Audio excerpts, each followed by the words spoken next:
Good morning. My name is Pat O'Connell. I'm the chair of the New Mexico Public Regulation Commission. We're here for the New Mexico Public Regulation Commission's regular open meeting for Thursday, July 2nd.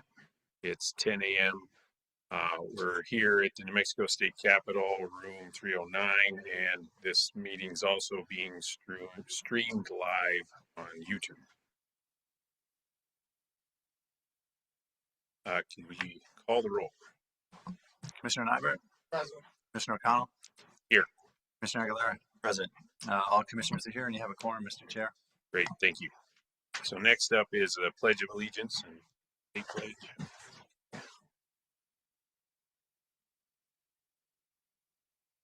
I pledge allegiance to the flag of the United States of America and to the republic for which it stands, one nation, under God, indivisible, with liberty and justice for all. Salute the flag of the state of New Mexico as the symbol of perfect friendship among united cultures.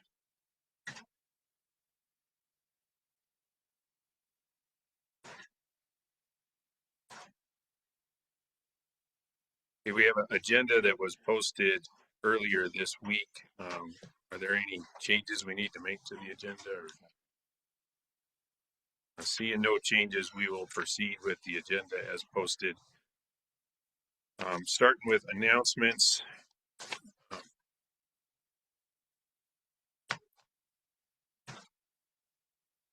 So first of all, I just want to welcome everybody who's here, whether you're here in person or you're attending online. First announcement's about public comment. Public comment is welcome and important.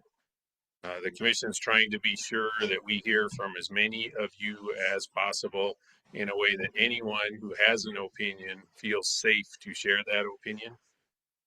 We have several cases on today's agenda, including a matter that has generated significant public interest. We also recognize that the commission's efforts to date have not always accommodated everyone who wants to share their opinion. The New Mexico Public Regulation Commission's current facilities are not sufficient for safely accommodating a large number of people. So first of all, thank you to the New Mexico legislature for making their facility available to us for use for these meetings. I expect we'll be here for the next few months. Then the regular open meeting for Public Regulation Commission, which is where we're at right now, is a business meeting.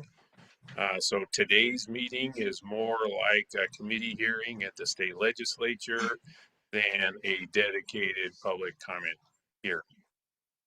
So today we're going to consider all the cases that are on the commission's docket are ripe for decision. We'll debate a range of outcomes, and the three of us will vote. Hundreds of hours and thousands of pages of work go into the decisions that we're going to make today, and all of them are important to you in some way or another. So then just reminder that public comment today is an item on the agenda. It's not the agenda. So we've heard from you that more of you want an opportunity to make your voices heard. We made some changes to the open meeting public comment agenda item this morning in an attempt to make some progress and to hear from more of you. The changes today are we're going to allot some more time to public comment. We're prioritizing those who have told us in advance of the meeting that they desire to provide public comment. And we're setting a time limit of 2 minutes for individual comments so that we can hear from more of you. Those are the changes that we made for today.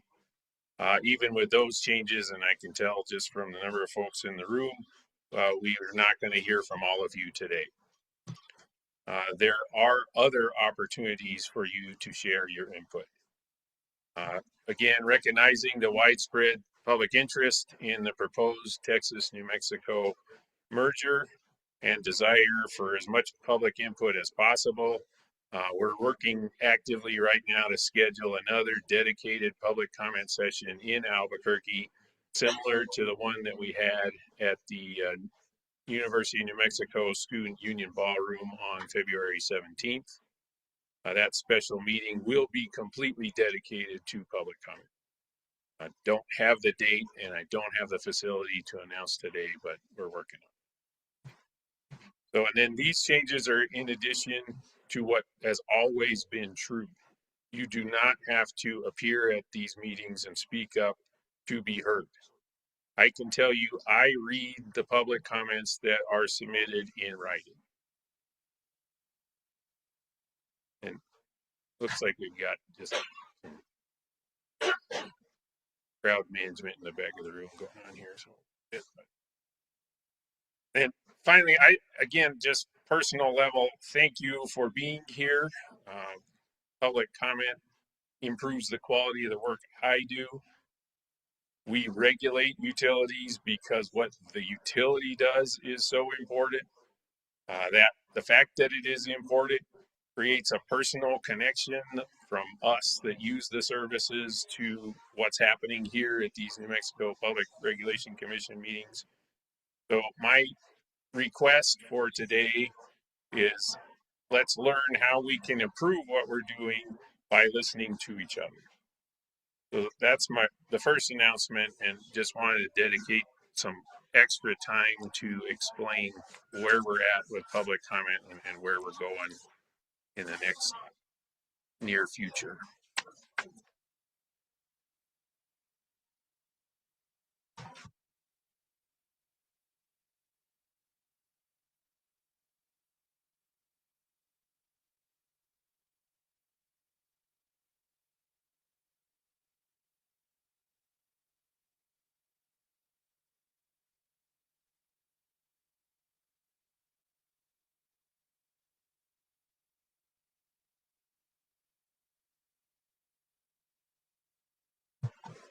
Okay, so another example of trying to accommodate as many folks who want to see this process as possible.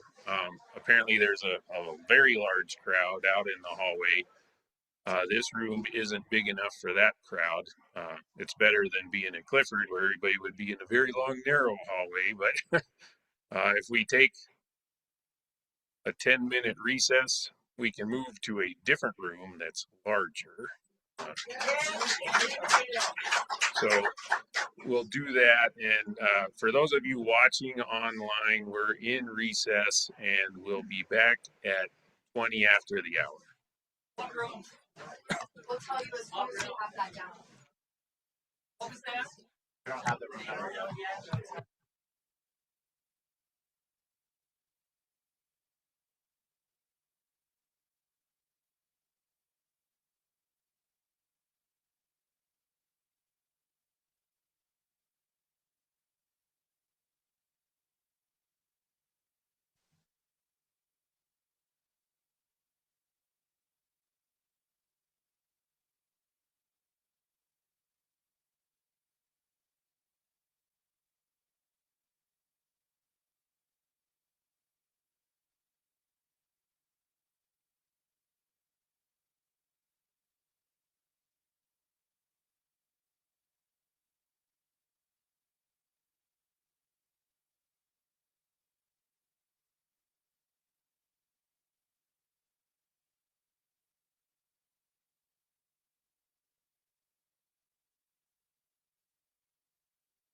Test.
Okay, we're back. Okay, first of all, thank you very much to the legislative building staff who got us moved across the hallway, got the AV up and running in 10 minutes. So thank you to them.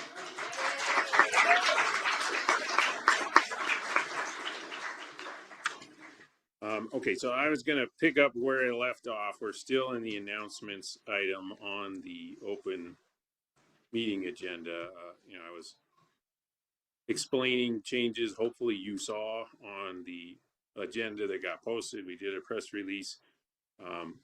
Expected interest in this meeting, but don't really know who's going to show up until people contact our PIO officer. So if just underestimated the size, so thank goodness we're at the Capitol and can accommodate that.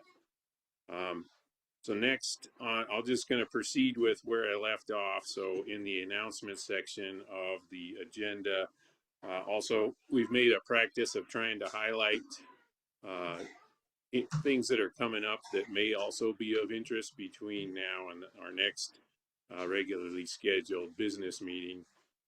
So on that vein, we have a hearing beginning on Monday, July 13th.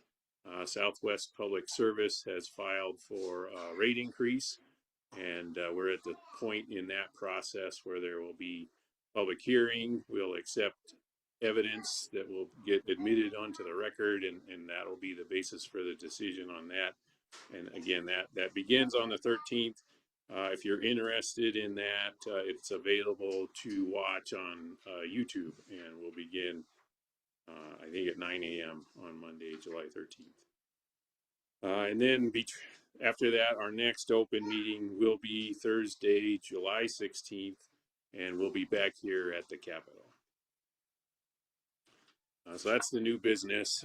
Old business, have a recitation for the Open Meetings Act. So on June 25th, 2026, the commission met in a closed meeting, which was closed pursuant to NMSA 1978 1015-1H3, deliberations by a public body in connection with administrative adjudicatory proceeding.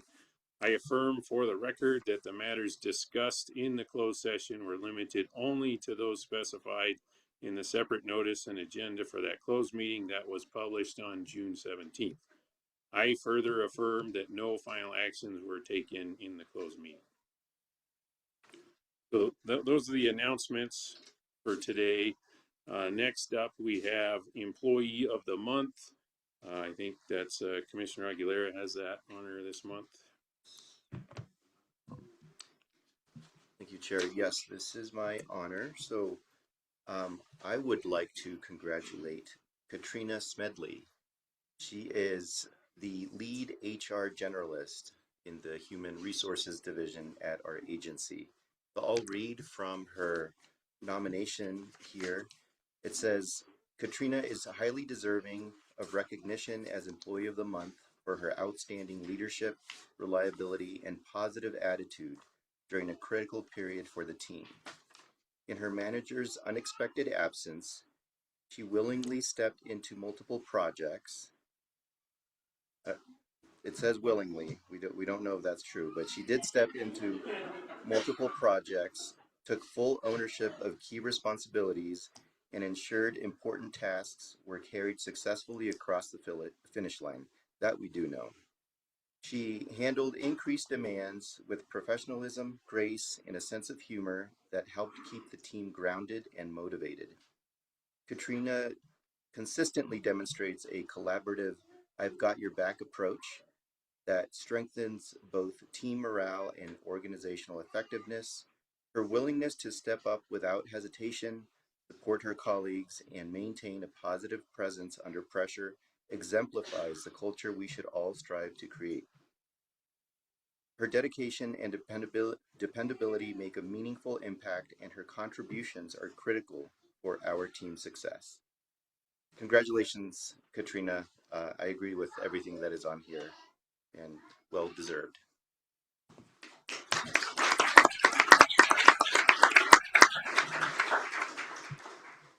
Thank you for that.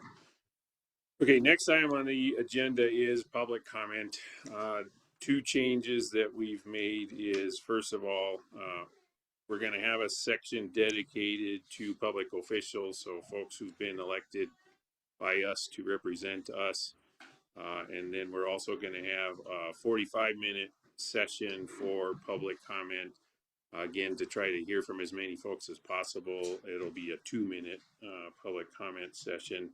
I'm going to go from the list of the folks who told us ahead of time that they're going to be here and want to provide public comment. I know from that list that we'll probably not get through that list today. So just the opportunity for everybody just to show why you're here. So just show of hands.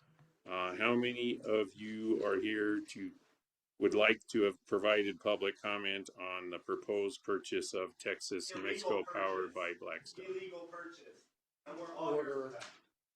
Don't forget who you represent with this illegal purchase. I just wanted to remind you.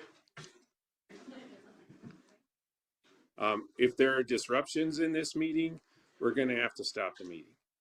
And if we also have to stop the meeting and can't proceed, we'll go into a online only session. So if you want to stay here with us while we're doing this, please respect everybody in the room and keep your comments to what's allowed. So thank you. And then, so we've had a show of hands of folks opposed to the TXNMP purchase. How many folks here are supportive of the proposed purchase of TXNMP by Blackstone? And then, is there anybody here who was here for a different item on the agenda? We have a few back here. I recognize that as New Mexico Gas Company, so there's a gas company energy efficiency case on the agenda today. Okay, so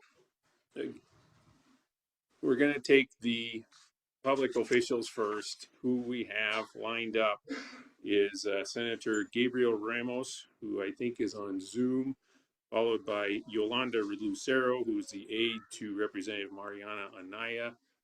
If you're here, you can go ahead and take a seat at the table, and then you'll be right after Senator Ramos. And then we also have Meredith Dixon from the New Mexico legislature signed up, and Stephanie Tejas, who's an Albuquerque city councilor. So those are the four comments from the representative section of the agenda.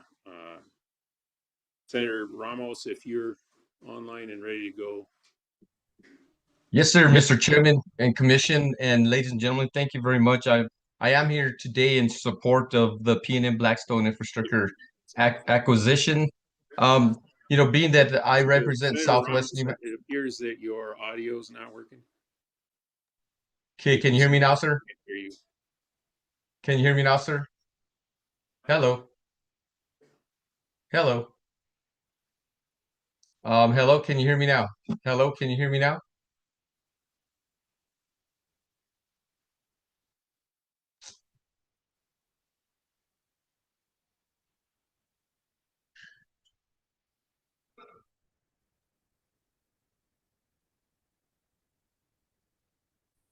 Senator Ramos, can you do a sound check for us? Can you hear me now? Can you hear me now? Test, test. Yes, much better. Thank you. Okay, Senator. great.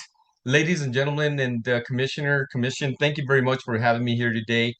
I'm coming out today in support of the PNM Blackstone Infrastructure acquisition, being that I represent Southwest New Mexico, a large group of citizens here in Grant County utilize the PNM infrastructure, and our infrastructure is going downhill, unfortunately, and I think with this merger we'll be able to replace a lot of the infrastructure, especially when it comes to our poles out in our forest. We've had some tremendous forest fires throughout the state of New Mexico, and we know that we need some big infrastructure changes. So that is one of the biggest reasons why I'm supporting this. I think Blackstone is going to be bringing some of the dollars and that'll be able to help stabilize our infrastructure. And some of the things that I really like is that the rates will still continue to be set through the PRC oversight.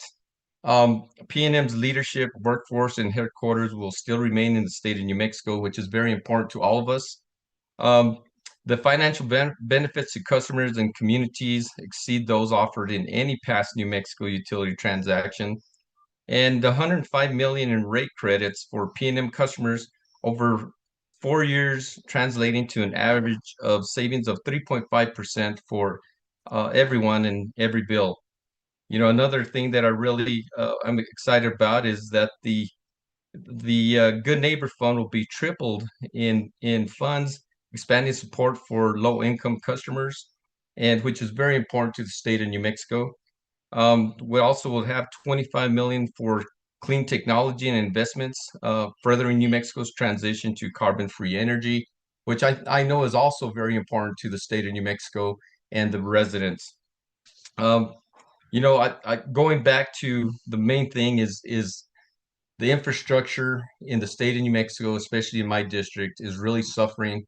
And I don't believe that PNM on its own will be able to stabilize and make sure that we improve that infrastructure on their own. So I'm welcoming Blackstone for the infrastructure acquisition because of our dilapidated infrastructure that we currently have. I don't believe that they have the monetary sources to improve our infrastructure, and therefore I'm in big support of the PNM Blackstone infrastructure acquisition. Thank you very much, and those are my comments for today. Thank you, Senator. Next up, we have Yolanda Lucero. Hello? Okay. My name is Yolanda Lucero. I am legislative aide for House District 18, and I am here on behalf of State Representative Mariana Anaya, who is currently out of town. Representative Anaya has grown increasingly concerned about the transaction, the lack of transparency, and the potential of shareholder profits to be built off the back of New Mexico's families, while everyday people pay more for utilities. The lack of transparency in this transaction is troubling. Taxpayers and legislators deserve to know the details when public utilities are at stake, especially when the buying company operates as a private equity business. One thing is clear: private equity buyouts of all types affect the livelihood and safety of workers, families, and individuals who are just trying to get by. Whether we're talking about utility buyouts, healthcare, early childhood education, or even housing, The playbook is the same. Buy the entity, strip down staffing and safety, defer critical repairs, pocket the savings, pay out shareholders, then sell and leave. Blackstone is not a utility company. They are a private equity company, one with a record of unsafe practices and a sister company in disaster cleanup. We should not be handing the keys to a business with a record of unsafe practices, especially as we try to prevent utility fires in wildlife-prone areas or preempt liability insurance hikes. We are not against private businesses in the state. We are against this model of private equity, specifically one that buys, strips, flips, sells, and leaves New Mexicans without recourse. Proprietary information for these types of buyouts should not exist when public money and family utility bills are on the line. If we as a state are serious about prioritizing New Mexicans, we must care about affordability and safety and not at the expense of our people or our lands. Private equity cuts corners for profit, and this should concern everyone. On behalf of my constituents and families across New Mexico, I respectfully ask the PRC to deny this purchase in the name and safety of and affordability for years to come. Representative Maria Ana Anaya, House District 18. Thank you.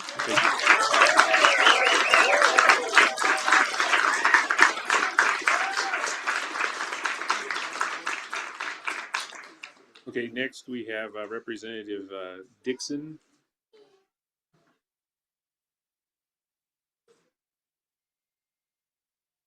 Is she online? Hi, I guess I'm unmuted. No, we can hear you. Thank you. Oh, great. Thank you. Thank you, commissioners, for allowing me the opportunity to speak. I am calling in support of the PNM Blackstone infrastructure acquisition.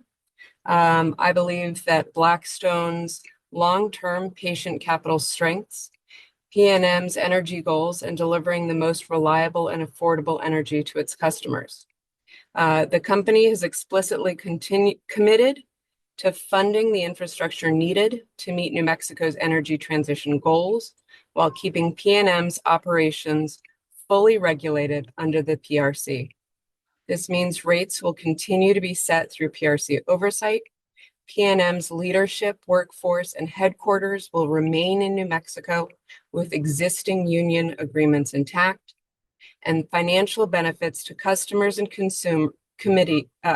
communities exceed those offered in any past New Mexico utility transaction. The acquisition will provide the financial resources necessary to thrive in a rapidly changing energy environment, enabling the utility to meet increasing energy demand and continue transitioning toward carbon-free generation. This investment creates the long-term stability needed to grow the company. The Federal Energy Regulatory Commission has reviewed the transaction and concluded that it aligns with the public interest, finding no evidence of harm to customer rates, competition, or state and federal oversight. I believe, overall, that an acquisition like this is a benefit to New Mexico as a whole and creates an economic development driver to help attract new businesses and industry to our state. Thank you again, and let me know if there's anything else you need from me. I appreciate it. Thank you. And then the last for the public officials group is Stephanie Tejas, Albuquerque City Councilor. Good morning. Can you hear me, everyone? Yes, thank you. Wonderful. Good morning. Thank you, commissioners. Thank you. I am here today on behalf of my constituents in Albuquerque, City Council District 1 on the west side, and I'm urging you to reject Blackstone's acquisition of PNM. I want to be very clear about what this transaction is. It's a $11.5 billion sale that would hand the largest private equity firm in the world control of the utilities, serving more than 500,000 New Mexicans, including thousands of Burquiños. This is not an investment. It is a captive public utility changing hands. And we don't have to speculate about how the applicants will conduct themselves. Your own hearing examiners found that they deliberately disregarded New Mexico law by completing this transfer without obtaining approval. Before the deal has even been approved, they've already demonstrated a willingness to ignore the rules that govern them. And if they would not follow the law while asking for your approval, why should the public trust them to do so after they own the utility? The law tells us what to consider, and that is public interest, reliable service, and the lowest reasonable cost for consumers over the long term. It does not tell us to maximize return on investment for private equity. It tells us to protect New Mexicans. We are being asked to believe this acquisition is necessary to modernize infrastructure to help New Mexican families, but neither claim has been supported. PNM has already able to finance necessary infrastructure through capital markets and recover prudent costs through the commission's regulatory process. Selling the utility to private equity is not a prerequisite for maintaining or improving the electric grid.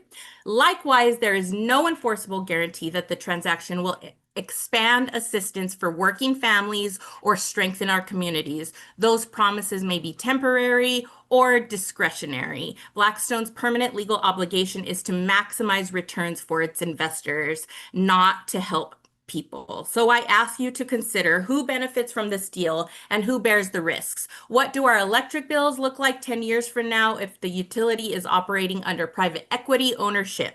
How does this commission maintain meaningful oversight of a utility whose parent company answers to financial interests far removed from New Mexico?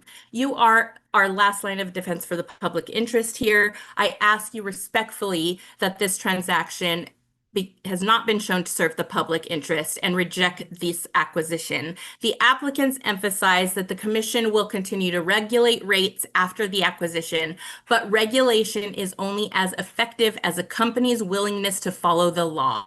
They have already been found to have deliberately disregarded New Mexico's approval requirements in pursuit of this transaction. And if they're willing to violate the rules before they own the utility, what evidence is there that they will faithfully comply with the commission's orders, guidelines, and regulations afterwards? Please reject this acquisition on behalf of all New Mexicans and my constituents in Albuquerque City Council District 1. Thank you. I'm Stephanie Theus.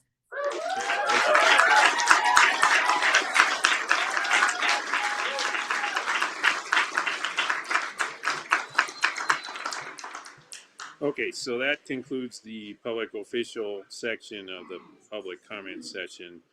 Next, we're going to go in order of how people registered. We'll take 4 in the room and then 4 online.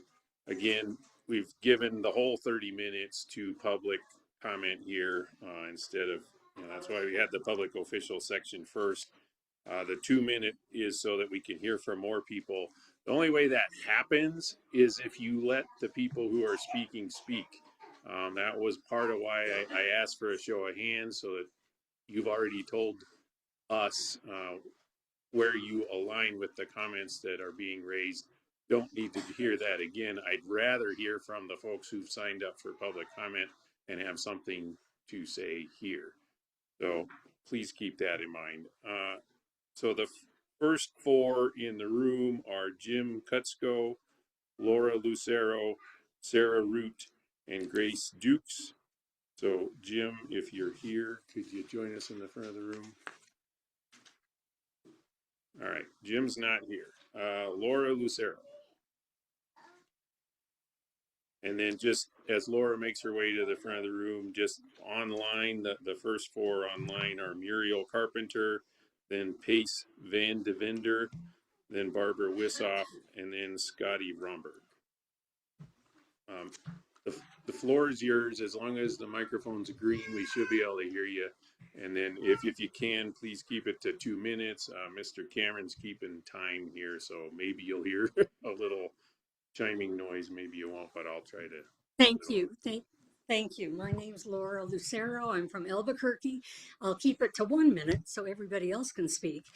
I am here to respectfully request, as a mother, as a grandmother, and now a great-grandmother, I've talked to everybody in my family.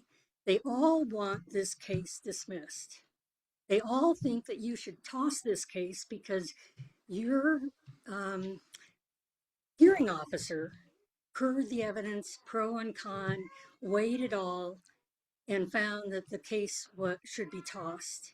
So we agree with the hearing officer, and we would respectfully ask that you toss it. Thank you. Next up is Sarah Root, then Grace Dukes, and then Barbara Grothus.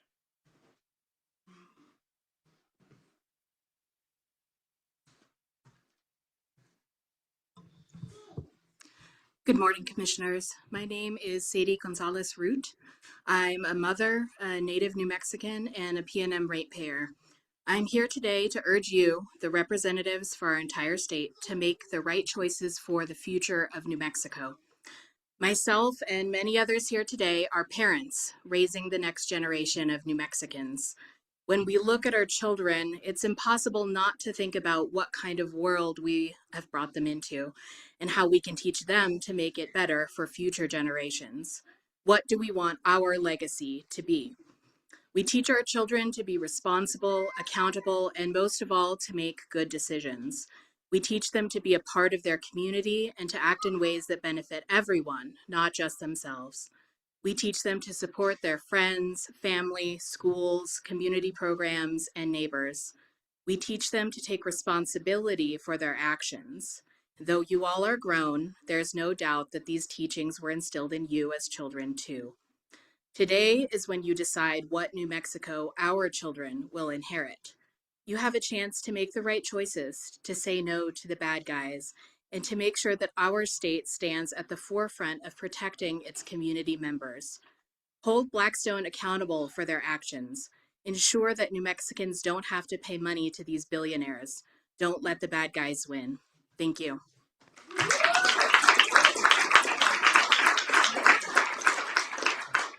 Next is Grace Dukes. Good morning, my name is Grace Dukes, and I'm a cost burden ratepayer in Albuquerque. That's the polite way of saying I do math in the grocery store. So when a Wall Street firm wants to own the thing that keeps my lights on, I watch how it behaves. Here's what your own examiners found without dispute. PNM and Blackstone never got the approval the law requires before that stock sale. The law was broken. Your examiners recommended you reverse the sale, impose a maximum fine for not only breaking the law, and make them withdraw and start over. So I'm not here to argue whether the law was broken. I'm here to name what it is. It is extraction. New Mexico knows extraction. For 100 years, this place has been the place where wealth gets pulled out of the ground and shipped somewhere else. And we get left with the mess, the bills, and the promises. Private equity is just the newest name on it. They don't buy things to run them, they buy them to drain them. And a power grid is a perfect thing to drain. We can't shop around, we can't walk away, we can't live without it. Every dollar squeezed from our bills flows one direction, out of New Mexico to shareholders who will never pay a PNM bill in their lives. And Blackstone broke our law while you were watching, while they were auditioning. And here's what they're praying nobody says out loud. They've told you PNM needs Blackstone or the lights go out.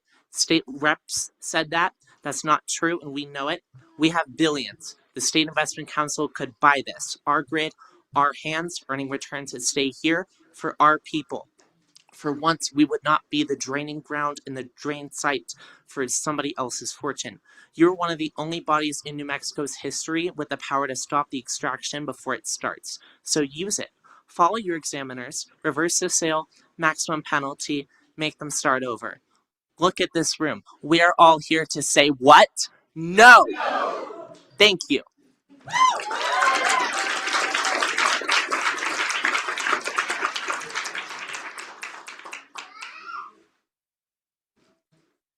Good afternoon, Commissioners. I'm not going to try to outdo the things that have already been said. You can read the room. We are here as purchasers, as consumers, as people beholden to what you do here today. please listen to your own conscience and don't be swayed by the money. Thank you.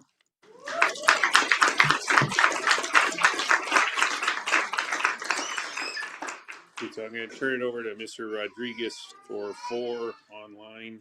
And the list I have is Muriel Carpenter, Ace Van Devender, Barbara Wissoff, and then Scotty Romberg. Okay. Good morning, Commissioners. I'm Muriel Carpenter, a P&M ratepayer and supporter of increased control by the public of our state's rich resources. As our state faces the takeover of P&M by Blackstone, I ask you to think beyond the ordinary considerations of the old days regarding the purchase of a utility by a corporate entity, because this proposed buyout is happening at a time when our very democracy is being destroyed by the reality that big money controls our elected officials and our economy more than ever. New Mexico needs to take a stand against billionaire larceny. Please say no to Blackstone so that the people here can cut the chains of financial oligarchy that threaten to enslave us more each day. That slavery is the opposite of a net public benefit. Please get behind the thinking of the bipartisan housing bill that just passed Congress, which demands that holdings of housing by private equity be severely limited so that affordability will outflank obscene profits. The same must be done here to protect us from electricity rate hikes. I understand that the hearing examiners found that your ability in another case to regulate Bernhard Capital Partners is in question. Wouldn't this be even more of a danger concerning the private equity octopus known as Blackstone? Thank you for your consideration.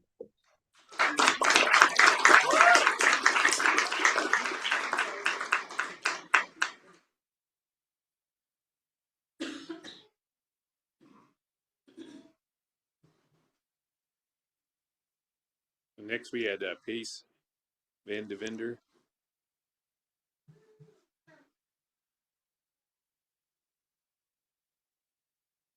Person online. Yeah, if they're not there, go to the next person. Okay, next on Zoom for public comment, Mary Russell.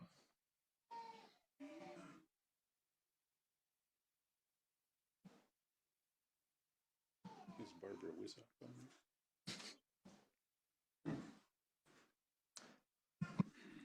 Hello? Yes, Mary Russell. Yes, it is I, but anyway, thank you. I am a resident of Albuquerque and use P&M. And I am in opposition to the acquisition of P&M by Blackstone for many reasons. One being environmental damage, the fact that Blackstone has a horrible reputation for going in and acquiring hospitals, veterinary services, medical services, and either destroying them or having rates go up 50 to over 200%. I also have trouble with a company that is promising all this wonderful, wonderful outcomes and have already broken New Mexico state law. And we have enough corruption to contend with. And I don't think having a corrupt private equity firm take over our public utilities is a good idea. And I'm vehemently opposed to it. And as another person who spoke said, her family, my family is also vehemently opposed to it. Thank you.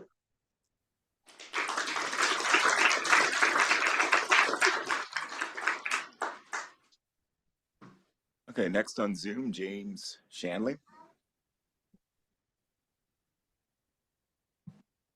Did I do okay? My voice is trembling. I get so nervous. Would you like to? Can I be heard? Yes, James, go ahead with your comment. Okay.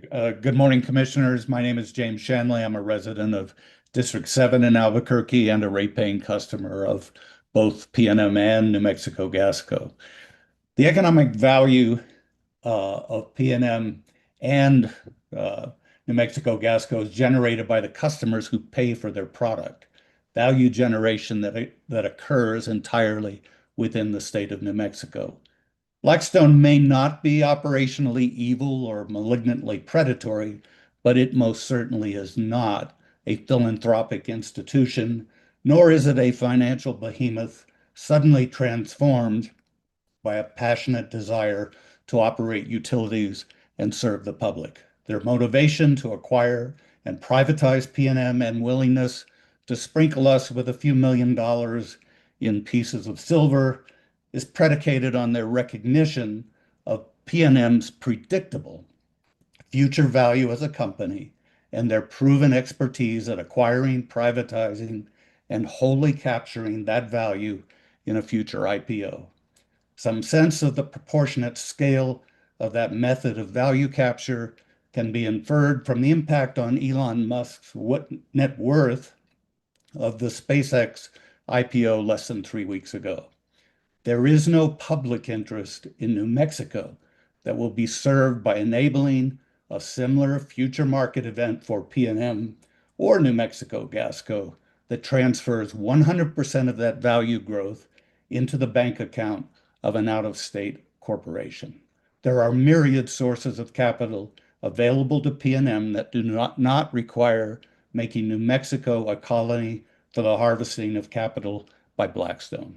A public regulated utility monopoly is not simply another corporate entity empowered by a free enterprise system to harvest wealth for its shareholders within legal boundaries that are fundamentally laissez-faire.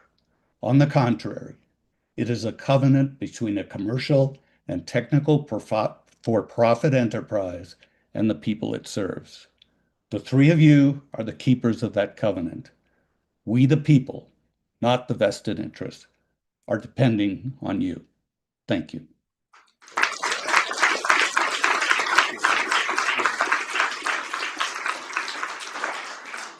Okay, next on Zoom for public comment, Ken Bauer.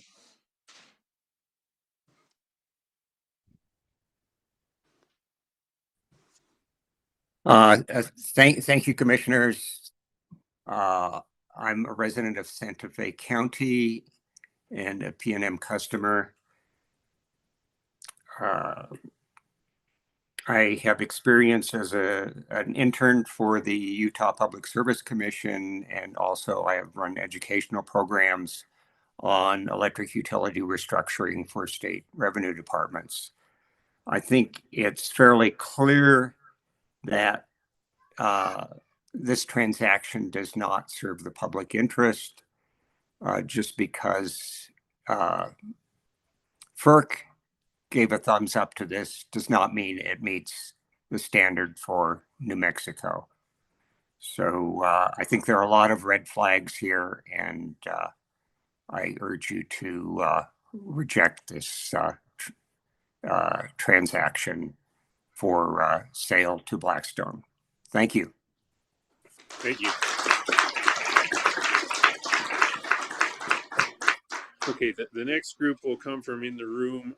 On my list, I had Sally Beers, and then Michael Swearingen, and then Eric Crisp, and then Tim Buxton.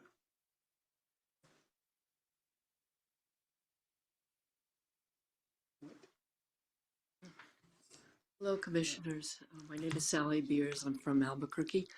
And briefly, I just want to say I've made several trips here to speak out against Blackstone acquiring PNM. Again, I say to RPRC, you're a public regulation commission tasked with speaking for the public. The public has spoken. We do not want Blackstone and its horrific reputation acquiring our public utility PNM. Thank you.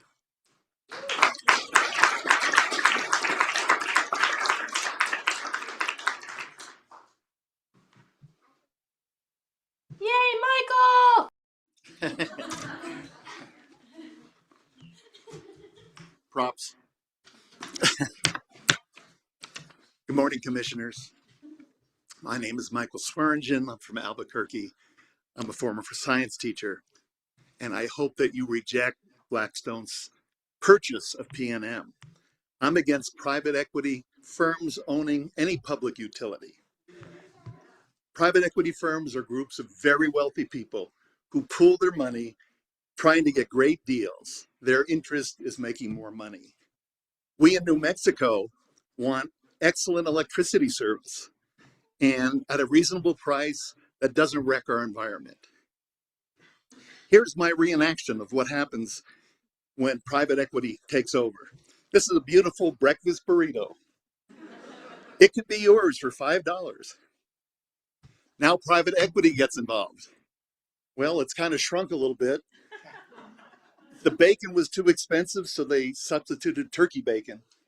The cheese was too expensive. We're using a less quality. And instead of green chilies, green food coloring will do. It can be yours for $7. So basically, it's going to cost more money for worse service. That happens in every area private equity gets involved.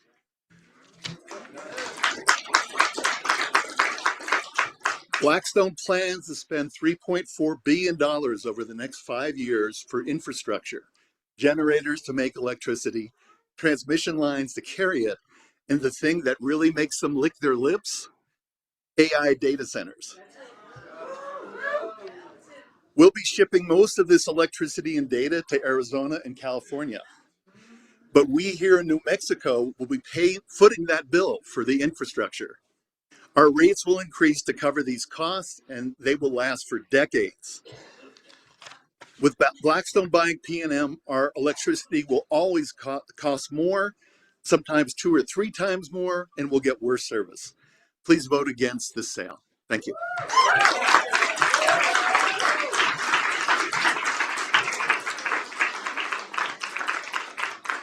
Okay, next on the list is Eric Crisp and then Tim Buxton.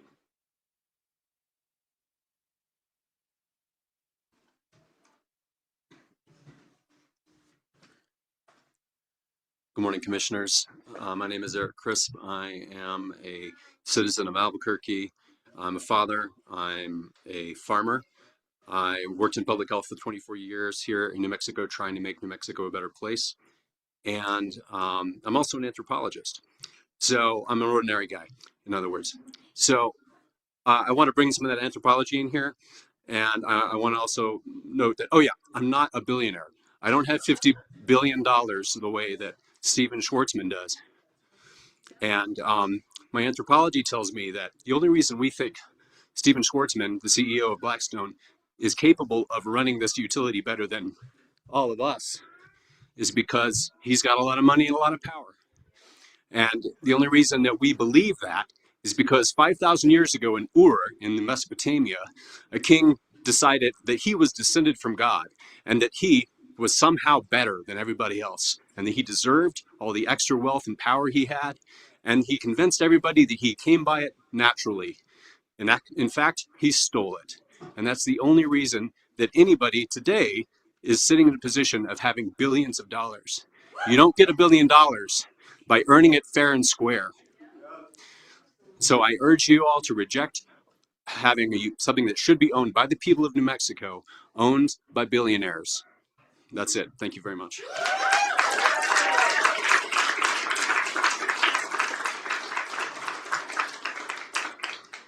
We're joined by Tim Buxton, and then we'll go back to the online list. Good morning, commissioners. Thank you for taking our comments. I'm Tim Buxton. My wife and I are very satisfied ratepayers of PNM in Albuquerque.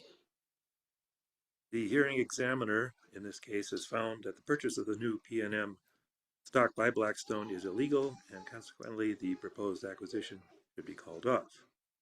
I believe the PRC should assent to this finding, but there are other reasons to cancel the acquisition.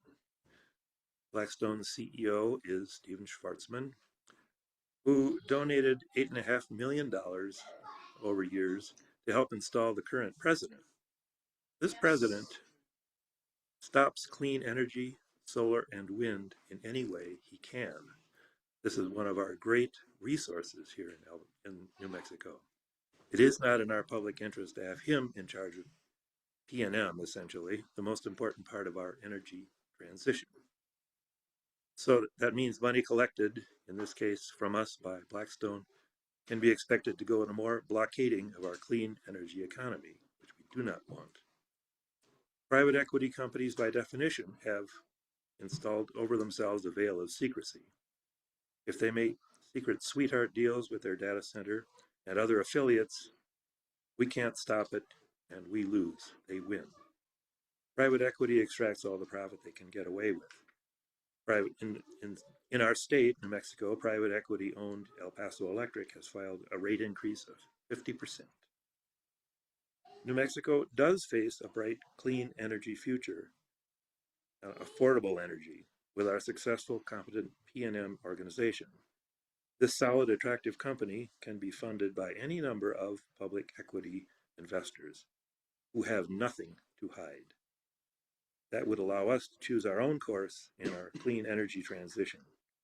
I sincerely recommend the PRC does not approve this Blackstone acquisition of PNM, our excellent power company. Thank you very much. Thank you.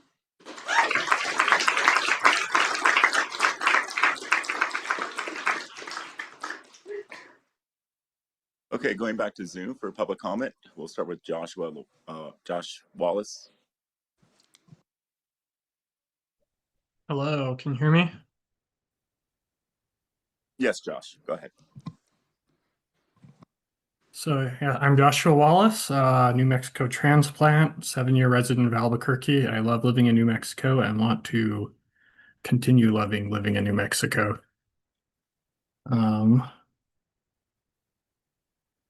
Sorry, my comments are being slow. Let me bring that up. Yeah, my comments echo a lot of what's been heard today. Thank you for having me, Commission. My comments are focused on regular action item 1, a potential final order on Blackstone's show cause proceeding. I am troubled that a company as well resourced as Blackstone either was ignorant of or decided to violate state law to the tune of $400 million. Whether or not the action itself was in good faith, this shows that, Blackstone either doesn't know the law or is willing to flaunt it. Blackstone's given us a gift in letting us know what they're like already. I urge the Commission to consider, as you talk about the show cause proceeding today, to consider that in the broader context of the acquisition itself. When companies tell us who they are, we should listen. To me, I do not believe Blackstone should be made a steward of something as important as electricity that I use in my home and workplace. And so I implore the Commission to consider, as you consider the show cause today, more broadly what this means about the acquisition more broadly and whether the future of power in New Mexico should be put in their hands. Thank you.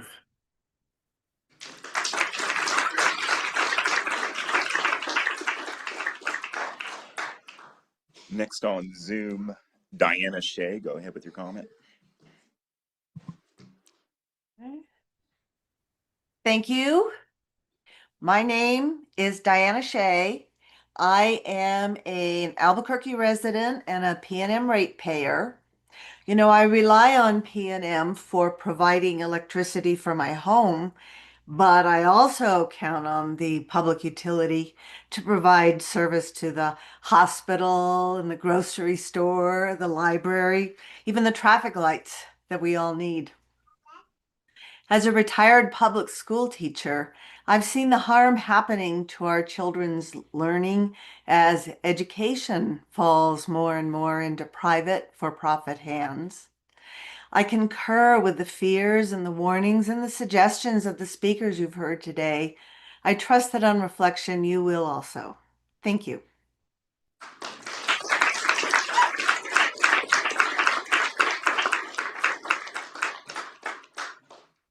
Okay, Mary Bellender.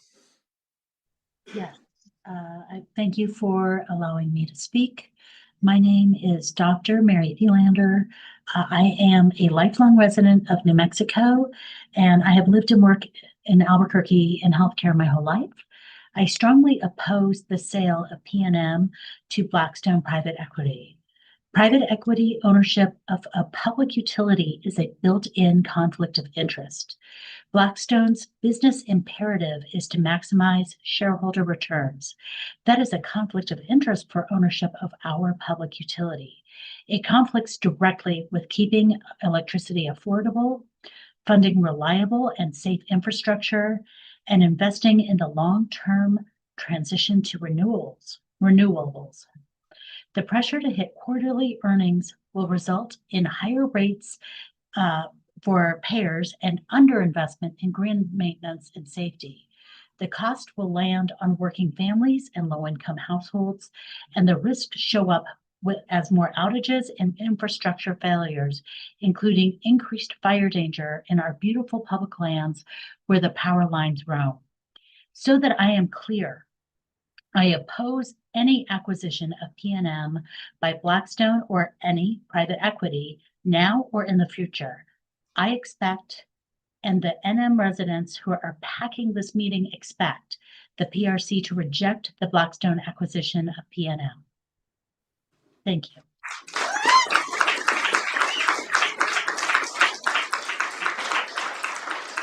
And next on Zoom, Vicki Gottlieb.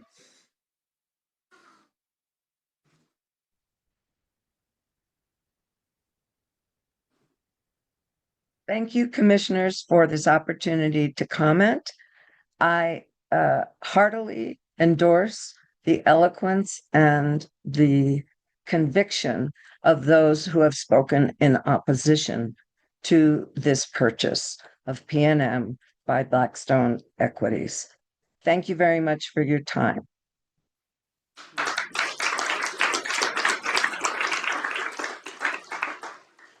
Okay, so we will take 4 more in the room, and that will conclude our public comment session for today's meeting. The 4 that have signed up next is Veronica Black, Iafona Ozoma. Apologies if I butchered anybody's name here, but I'm pretty sure I butchered that one. Naomi Harrison and Elizabeth Romero.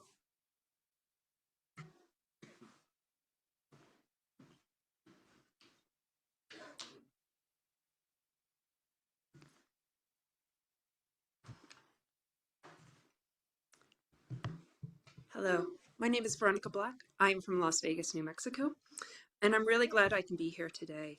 I'm actually in town, which is very serendipitous that this is happening today, because I'm about to pay $2,000 to fix my AC in my car so my little toddler won't melt. Climate change is changing, eroding our natural resources, and so I think it's quite a privilege that I can be here today to kind of talk about this, oppose this merger, because I think it's going to be the people in this room that is going to have to continue to stand up for our basic human rights. I wrote out a nice little speech, but I'm kind of excited. I got tingles. So I just basically just want to stand here, sit here in this room with all these amazing people, and you up here doing the really hard work to, make these decisions. I think it's going to be challenging for us to continue to just say, hey, we need support. It's really hard. $2,000 for an AC in your car is really challenging, on top of paying for eggs and milk and gas, even with 2 full-time working parents. So I know that the infrastructure in this state can be really challenging for people to manage. And I understand that, having a shiny new person come in and say, hey, I can fix that for you. It takes a burden off your shoulders. And I understand that. But the burden will not be off your shoulders. It will be transferred to the people in this room and to the rest of the state. And we'll have to shoulder it. And I think this company has already shown their colors. they're not really going to do any good for this state. The infrastructure is not really going to benefit us. So I oppose this merger, and I think we can do better. Thank you.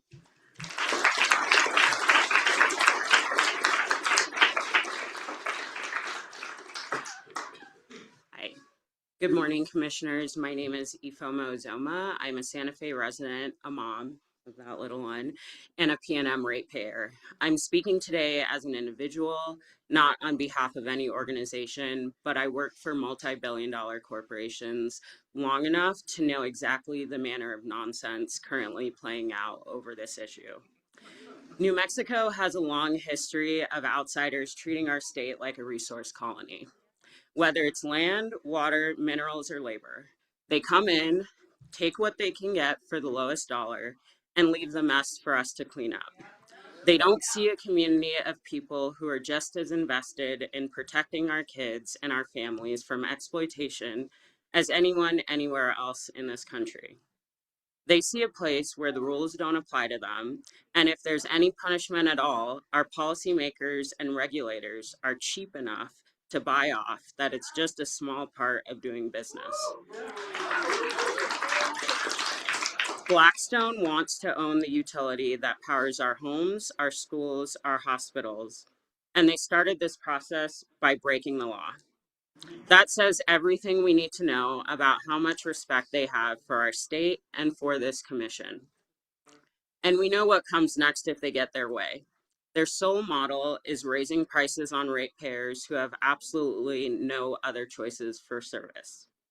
So like many other New Mexicans, I'm asking you all to declare their stock transaction with PNM void, to hold ratepayers harmless, impose the maximum penalties for their illegal actions, and dismiss their merger application. I want to remind you all that regardless of what lobbyists may be saying to you outside of these hearings, you're here to serve us, not them.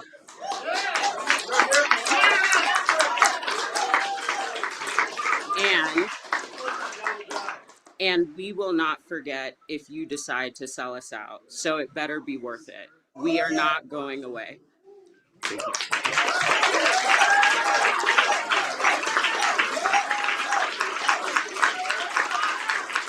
Okay, we have two more, Naomi Harrison and Elizabeth Romero. Is Naomi Harrison here? Okay, next is Elizabeth Romero.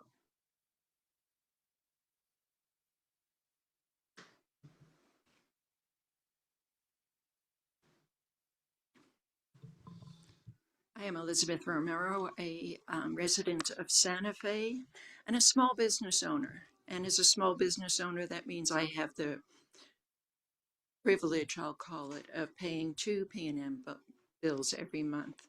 One a commercial and one a residential. And I can tell you, I own a bookstore, that many small businesses in this state, electricity costs are huge. I mean, it really is a part. It's not inconsequential. And part of what makes Santa Fe livable, I mean, this is going to hurt the poorest among us the most. But I don't want to forget that if you take your boots to be repaired, if you like a local bakery, all of those little things that make life kind of special in your neighborhood, all of that will be greatly influenced by your decision. And so I'm urging you to follow the recommendation of the hearing examiners. Make sure that the ratepayers are held harmless. Impose the maximum penalties. As a business owner, I know you don't make a mistake like Blackstone made, unless it's intentional. Declare the stock transactions void and to no effect. Dismiss the merger application. Doing anything less is putting Blackstone above the law. Thank you. Thank you.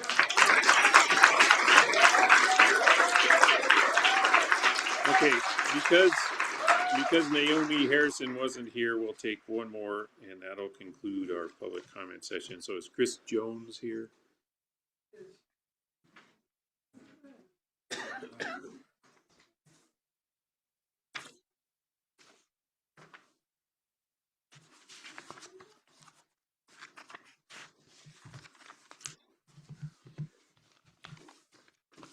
last but not least, thanks for extending the time. I appreciate that. Good morning. My name is Chris Jones, providing comment on the Blackstone purchase of P&M. I've provided comment numerous times on this case. And like others in this room, I have many reasons that this application should be rejected. But I want to focus on one thing, and that's the rule of law. Hearing examiners were perfectly clear in their finding that the $400 million stock purchase was unlawful and that the breaking of the law was intentional. As a result, the hearing examiners recommended the maximum fines and that the transaction be reversed and the companies refile their application. The hearing examiners did not equivocate. There is little nuance in their findings. They found that Blackstone and P&M broke the law. Now you must decide what that means. What the law says is clear. What you decide will also be clear. Will you decide, will you side with the law of New Mexico's Constitution, the laws, the people of New Mexico, or will you allow this transaction under your jurisdiction to move forward? The law be damned. There are many reasons to reject this purchase, and following the law is the lowest of bars. It is the floor, the bare minimum, and expected by anyone doing business in New Mexico. It is how all of us should act and conduct our lives in a democracy. Without the rule of law, society becomes a free-for-all of special interests, corruption, self-dealing, and favoritism. With the people losing faith in its institutions like yours and the legitimacy of its government. We have seen enough of this rot in our federal government and some here in New Mexico as well. So I ask you to be guided by the Constitution, be guided by the laws of New Mexico, be guided by your own mandated responsibilities. Reject this transaction, dismiss the Blackstone application. Thank you very much. Thank you.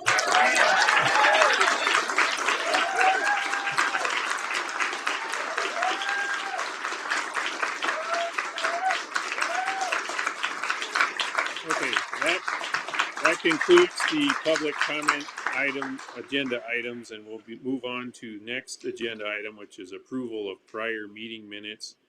Commissioners, in our package for today's meeting, we have minutes for the June 4th, 2026 regular open meeting.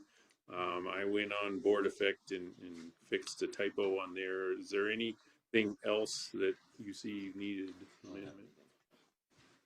So take a voice vote, approval of minutes for June 4th regular open meeting. Say aye. Aye. Next up is our consent action items.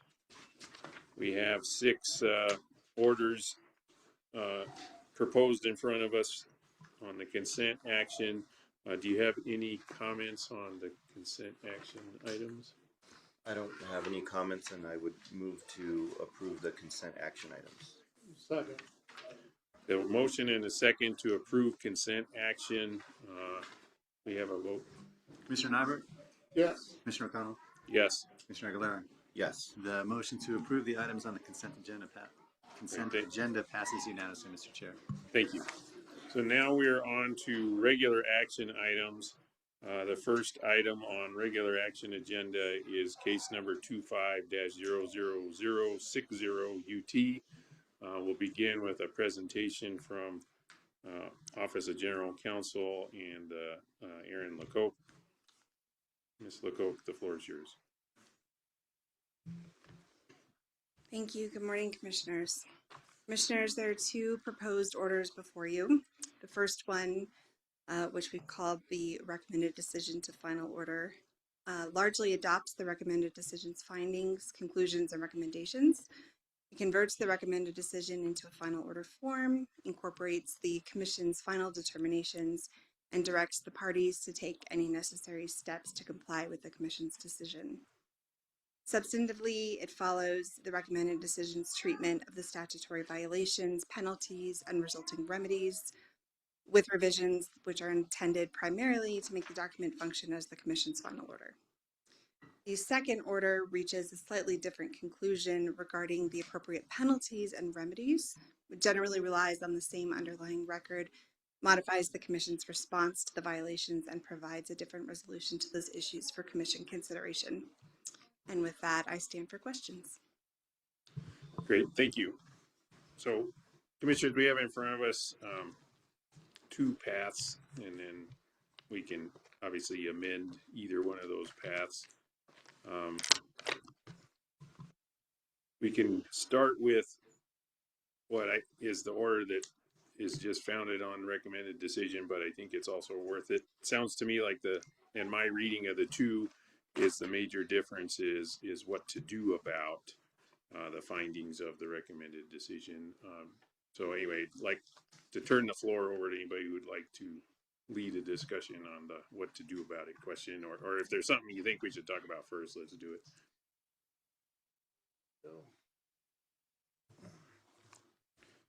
Thank you, Mr. Chair.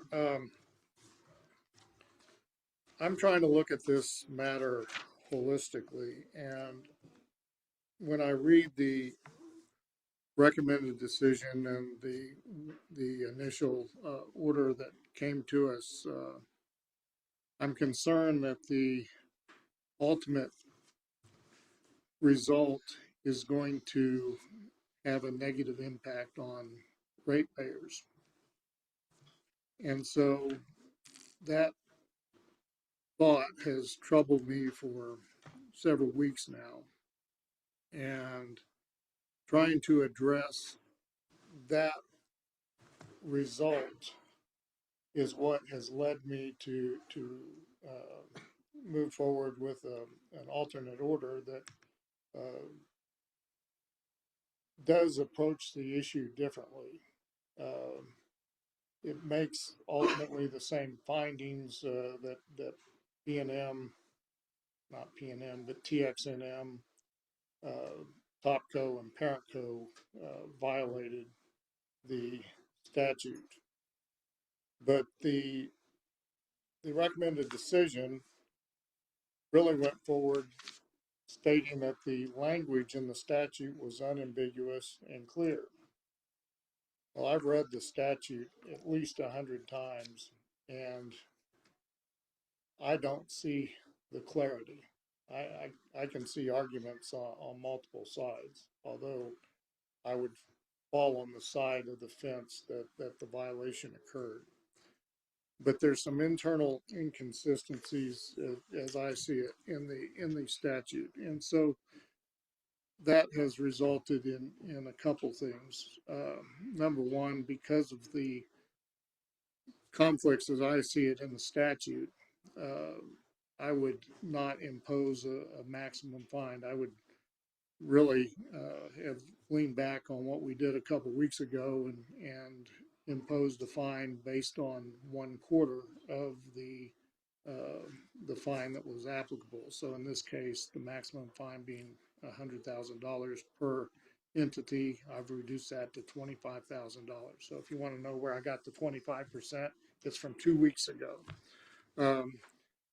With respect to the concern regarding our decisions today's impact on ratepayers, I think we have to recognize that TXNM does not have $400 million to write a check to Topco. Topco paid TXNM $400 million to purchase the 8 million shares of stock. That transaction being null and void means exactly that. The stock gets canceled or has to be returned to TXNM. TXNM has to write a check for $400 million. My concern is it doesn't have the resources to write that check. So what do? We impose that on them. which means they're going to have to probably go to the credit markets. And we've heard even today, oh, all that money's available. Well, they're going to have to go to the credit markets. But when they go to those credit markets, their ability to borrow is going to be impacted by the very decision that we're talking about today. Interest rates will go up, which means ultimately doing business, or P&M doing business, is going to cost more money to borrow money in the future. And so ultimately, some of those costs are going to find their way down to the ratepayers. So the alternative order essentially sidesteps that issue by doing a couple things. Number one, it does force the cancellation of the 8 million shares of stock. But the record reflects that the joint applicants requested that that transaction be approved. Now, they wanted approved non-pro-tunc or from the beginning, and I agree that that's not the proper vehicle. But we nonetheless could approve the stock sale today, and that's what the alternative order does. It approves the stock sale effective as of the effective date of the order, so a check does not have to be written. New shares of stock would have to be issued, but a check doesn't have to exchange hands because that money is already exchanged hands. That does a couple things. Number one, it precludes TXNM having to go to the credit markets to secure financing to pay back that money.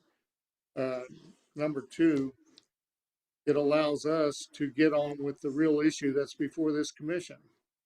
The issue that we heard many people talk about today, and that is the actual application on the acquisition. What we're here today on is I hate to put it this way, but it's a sideshow. It's not the real issue before us. And so I'd like to get this issue taken care of. Excuse me. I'd like to get this issue taken care of and dealt with in an expedient manner with the least amount of harm that can be done so that this commission can get on with the real issue, and that's determine the merits of the proposed acquisition. And so that's essentially what the alternative order does. The original order or the other order that's in front of us basically tells the parties, figure out how you're going to do that stuff and report back to us. And then the acquisition, it really doesn't deal with that. This one basically provides for a definite time frame. They have to respond fairly rapidly and get this matter disposed of, get on down the road so that we can deal with the real issue that's before us that we heard so many talk to us today about. So that's the purpose of the alternate order.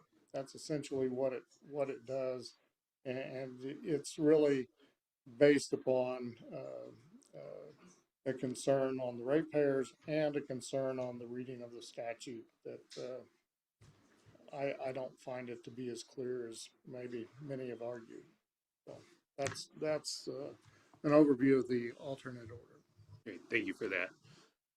Commissioner Aguilera, did you have anything you wanted to? Yeah, so first I want to say that I understand that this is an important case that many people feel strongly about. This agency has dedicated the time that the case deserves to review the details. And also want to talk a little bit about the process because our goal is always to demystify what we do. So in evaluating cases, the commission always starts with the law and relevant precedent. And we work within the record and consider the relevant facts and evidence and parties' positions on those issues. And we rely heavily on our hearing examiners to develop that record and provide a recommendation. After considering the recommendation from the hearing examiners and parties' exceptions, we make a final decision at an open meeting, which is today. So The issue that we're considering today is whether a $400 million financing transaction required prior commission approval pursuant to section 62612 NMSA. I support the draft order that largely adopts the recommended decision that finds that the financing transaction required prior commission authorization. To me, the statutory text is clear and unambiguous. I don't, Commissioner, I thank you for raising this, but I don't see how the statute is not clear and how it's just that's where I'm having trouble with. You know, we've heard several times over the last several months that the public wants us to do our job. And what you're watching now is us doing our job. So please do not disrupt the meeting so that we can continue to do our job. If disruptions continue, again, we're going to have to go to online, which is not something I want to do. Sorry for the interruption. That's okay. So, in fact, every intervener who provided analysis or argument on the interpretation of the section refuted the joint applicant's interpretation of that section. And I agree with those parties. The alternate version, I disagree with the analysis in it. It to me, it is quite confusing and appears to be creating ambiguity where I think none exists. And then from there, it leads to a different result. And you know, I hear what you're saying, Commissioner, about the transaction and that it could potentially impact customers and hurt them. But that is what the requirement in the order to ensure that customers are held harmless is for, is to address that. And further, I can't sit here and accept that P&M went on with the transaction and they say that they had expenditures, and we don't know exactly how those how the funds from the financing transaction were used.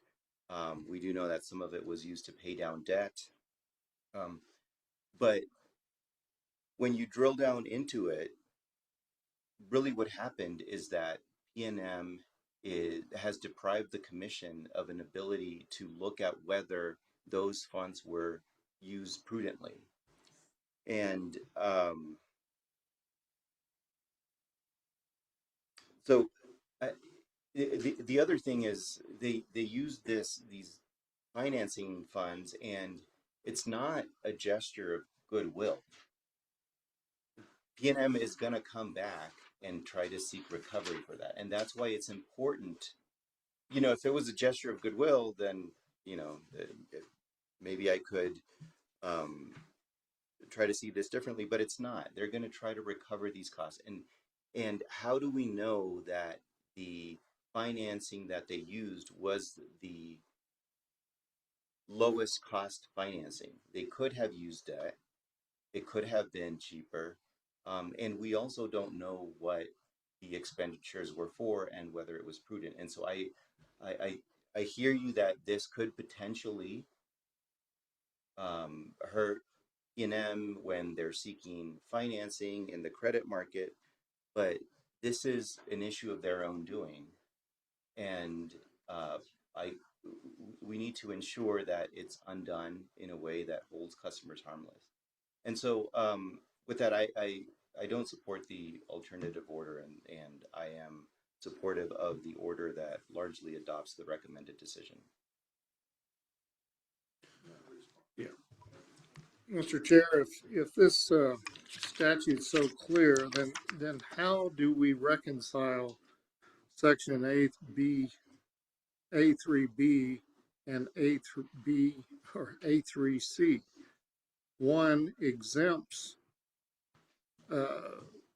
an acquisition based on reasons other than solely the acquisition that's before us. And in this case, there is an acquisition before us.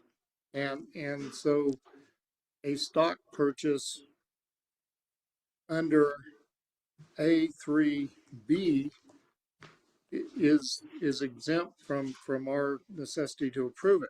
But what's being argued is A3C is a catch-all. If it's truly a catch-all and covers those very parties, why does Section B even exist? I have, in the alternative order, I've fallen on the side that a violation occurred. But I'm just pointing out that there's an inconsistency in the statute and it could be read a different way. And we don't have any direction from the Supreme Court on that issue. So what was intended by subsection C, I could come up with a variety of suggestions that it means somebody other than those parties involved in the acquisition process, because that issue is already teed up before the commission. We either approve it up or down.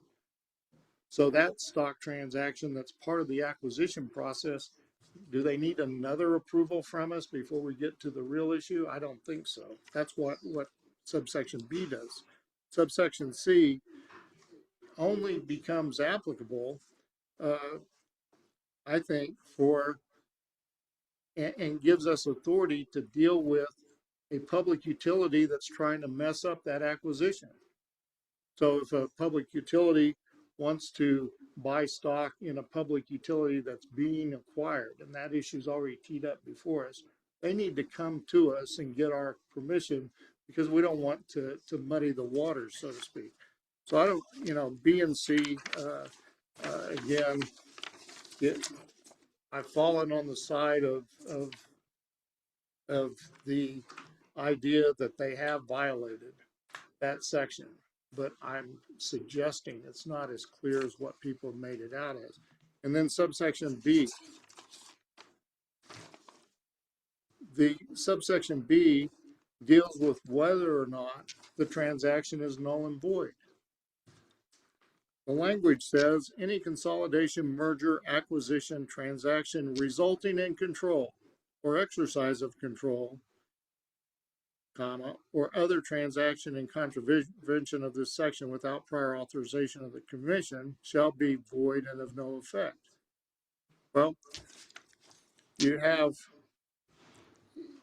an argument here that there's some punctuation missing from that section, because if it was clear, it would just simply say any consolidation, merger, acquisition, or transaction in contravention of this section without prior authorization of the commission shall be void and of no effect. They would delete the words resulting in control or exercise of control. There's no need for those words. Yet those words are in the statute, and I'm suggesting that those words in the statute create some ambiguity that frankly allows parties to make an argument to the court. Now, again, I've fallen on the side of that the transaction is null and void and of no effect. But I'm suggesting to you that statute section is not clear, because if you give effect to all of the words, you got to figure out what other transaction in contravention of this section intended to apply to. And I suggested in the order that it could be a change in the general partner of a limited partnership. It could be a change of partnerships, something along those lines, not just any other transaction that the parties have argued in the case.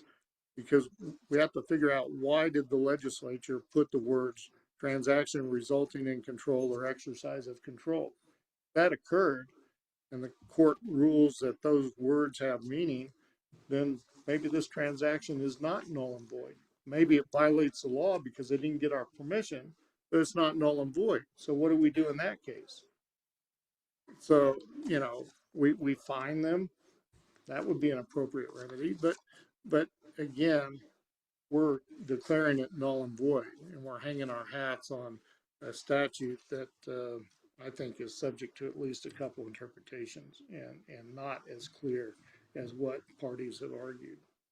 Well, Commissioner, on the discussion of B, whether B is applicable or C is applicable, that's what I'm referencing when I say that the alternate order creates ambiguity where there is none, because the parties here are not arguing that B is applicable.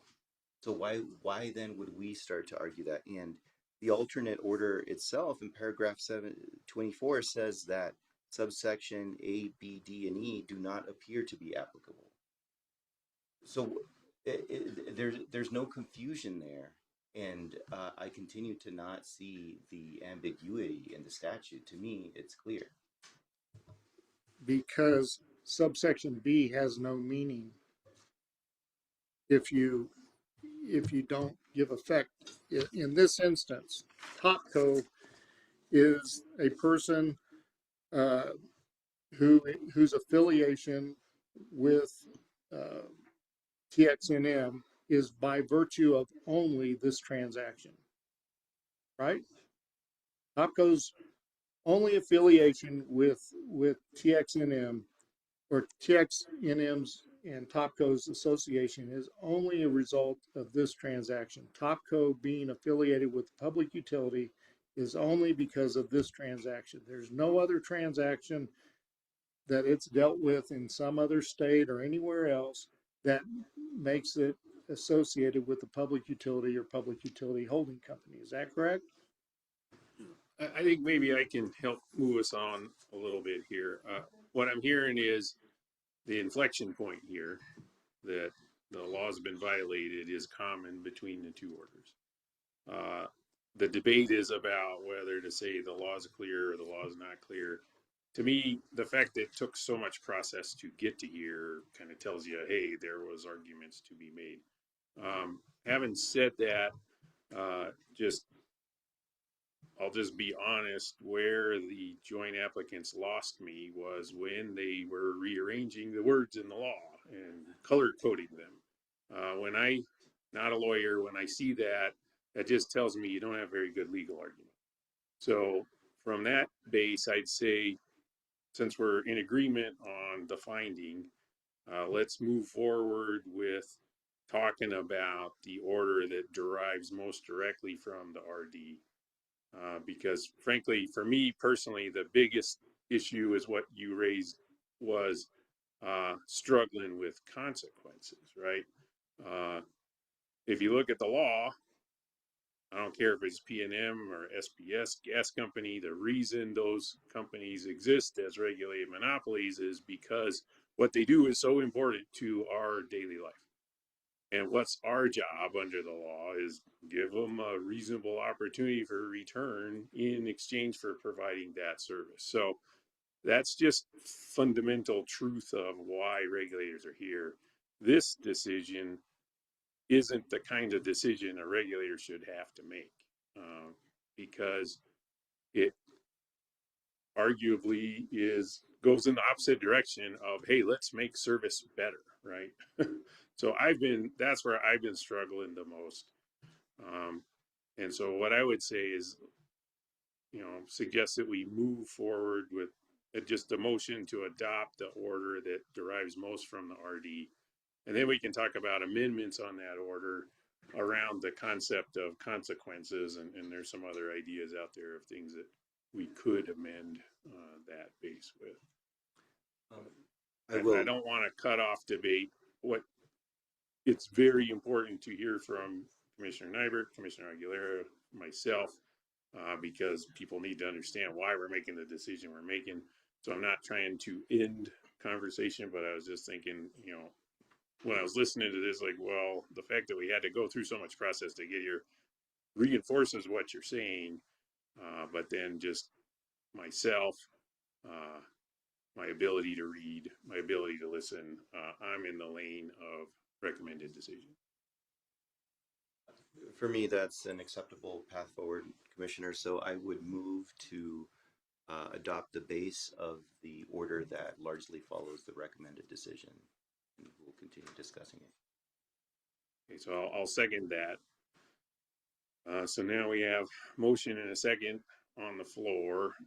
And then if I don't have my fancy Robert's rules later, but I believe what we can do next now is let's talk about amendments to the thing that's on the floor.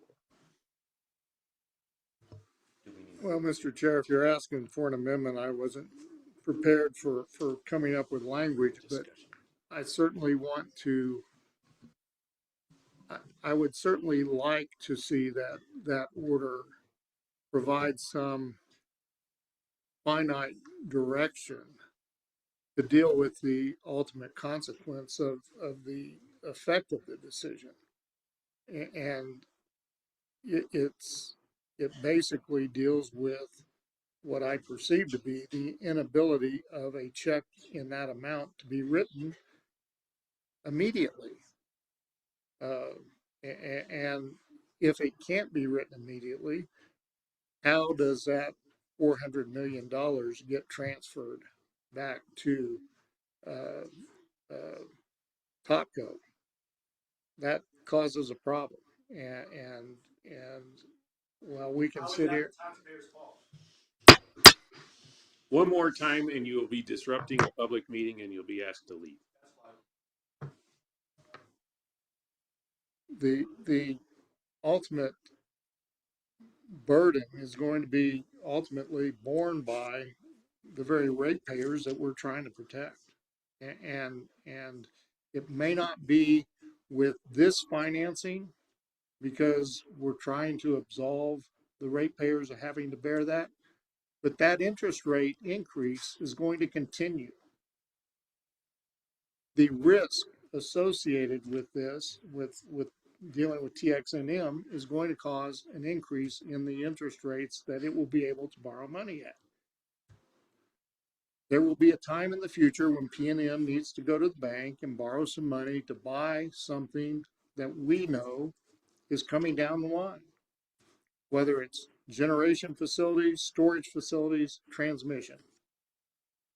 It's going to come. And it's going to be at a higher interest rate if this order goes through as it's written, because there's no ability to, in my mind, to avoid that. So, as I put forward in the alternative order,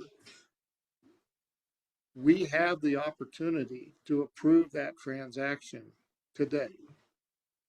It's a stock transaction. It's not an acquisition of the company. That's for down the road, but a stock transaction that we probably would have approved a year ago if PNM and the joint applicants had raised the issue at that time. So they've asked for us to approve it, albeit non-pro-tunc. I again say we shouldn't do that, but we can take their request, approve the stock transaction. That means DXNM does not have to write that check or go to the credit markets.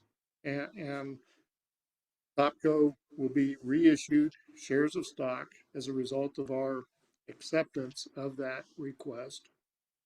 And we, in essence, allow the real issue, the acquisition issue, to move forward without what I consider any ill consequences to the ratepayers.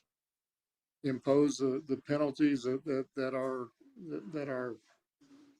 a result of their failure to follow the law, and move on down the road, and let's get the real issues before us. But I don't see how we avoid a bad result, and ultimately a bad result for New Mexico or PNM ratepayers, if we just simply tell them to figure it out in due course and do whatever, because ultimately they're going to have to come up with the money, and there's no approval of a stock transaction in that original order that's been moved and seconded. Thank you. I'm willing to go if you. No, I'm happy to respond to that. You know, I think the premise that interest rates will increase could be true, but I don't know that that's true.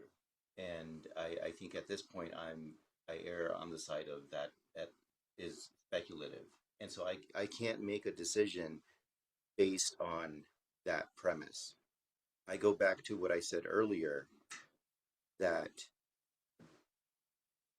we don't know that these expenditures that PNM is saying they use the financing for was the best, the most prudent way, prudent expenditures, prudent way to use the money, or that even it was the lowest cost financing, or should they have used lower cost debt?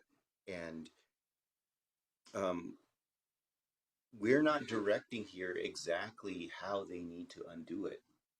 They could come out with a solution that will be acceptable to us. And so why would we not allow that step to occur first, and then we have an opportunity to evaluate that with the requirement that the customers be held harmless? Because again, this was a problem of their own doing. You know, had they come to us before, well, actually, I'm not gonna get into that, because I had been thinking about that, and actually I arrived at a different conclusion, because the point is that they did have to come to us before.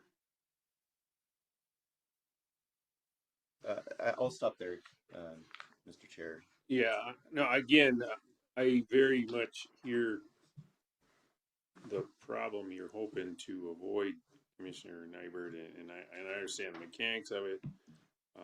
I have searched for other ways than, for me, RD, it's about, was the law followed? It wasn't, and then everything else just kind of falls out from there. So in terms of what to do next, penalties, that type of thing. And I've been looking through the record for things that might help with the consequences I'm afraid of, but I agree with Commissioner Aguilera.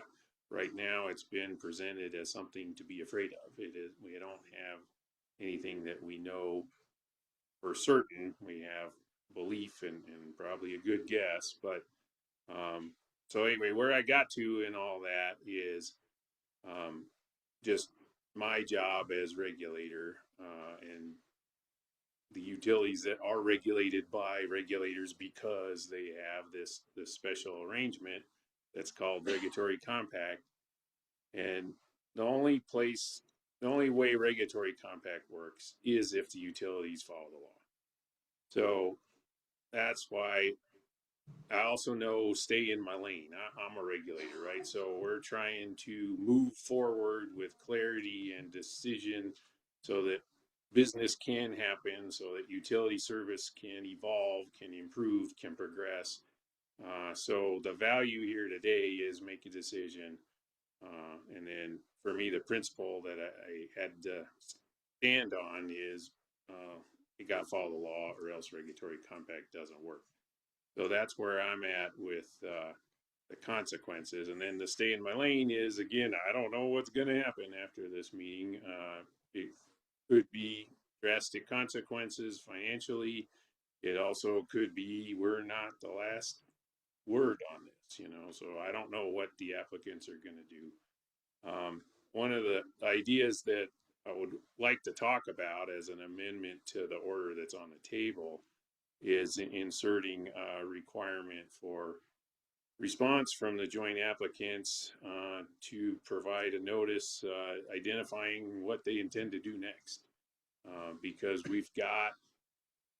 this does not end the merger application, but how do we continue to respect the applicant's rights and hear the merger application in a way that every party understands what's going on at a minimum. So anyway, I'm in favor of including that notice in there. And then if there's an outcome that I don't even imagine or guess from this that we'll at least know more about that in this notice. So that's the best I've been able to do in terms of trying to keep things moving in a way that hopefully avoids the consequences that sounds like we're afraid of. Well, Commissioner, I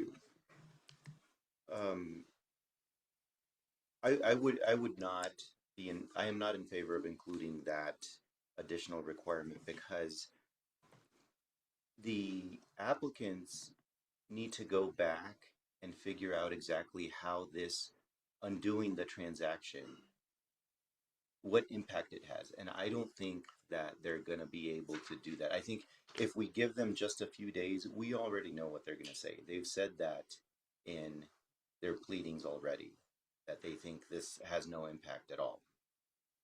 And so I don't want to pressure them into telling us that. I want to facilitate a situation where they have to go back and look at the impact of undoing the transaction. The other reason is because nothing stops them. If we don't include that requirement, nothing stops them from filing such a notice anyway.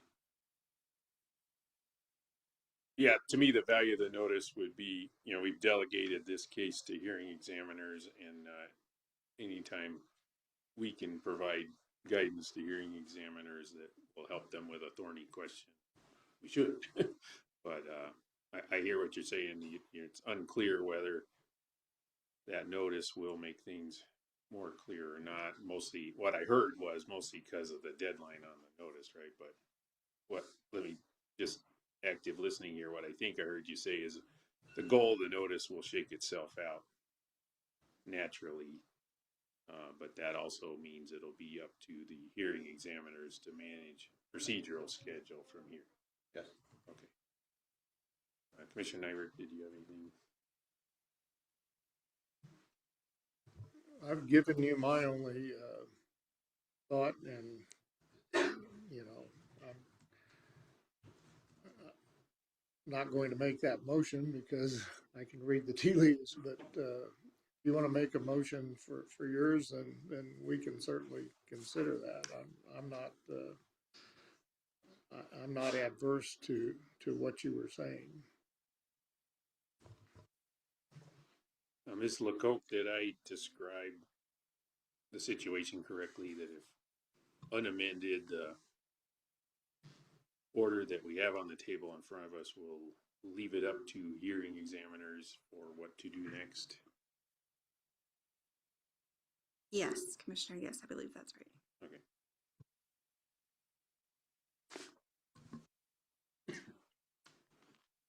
Yeah, and another element of this is, again, I got to stay in my lane, so try not to fix problems that I don't have the correct tools to fix. So, again, I do not like what it is that I'm about to do because I don't think it's not what a regulator should be doing. We should be working on making utility service better. But having said that, just see if there's any more discussion, any more ideas before we proceed to a vote on the recommended order that tracks the recommended decision. Seeing none, Mr. Cameron. Commissioner Nyberg? No. Commissioner O'Connell? Yes. Commissioner Aguilera? Yes. So the motion to approve the order as presented passes on a vote of 2 yeses, 1 no. Thank you. Commissioner, I'm sorry, I just want to clarify, this is no amendment, the order is as presented. Okay, thank you. Thank you, Ms. Lecoq.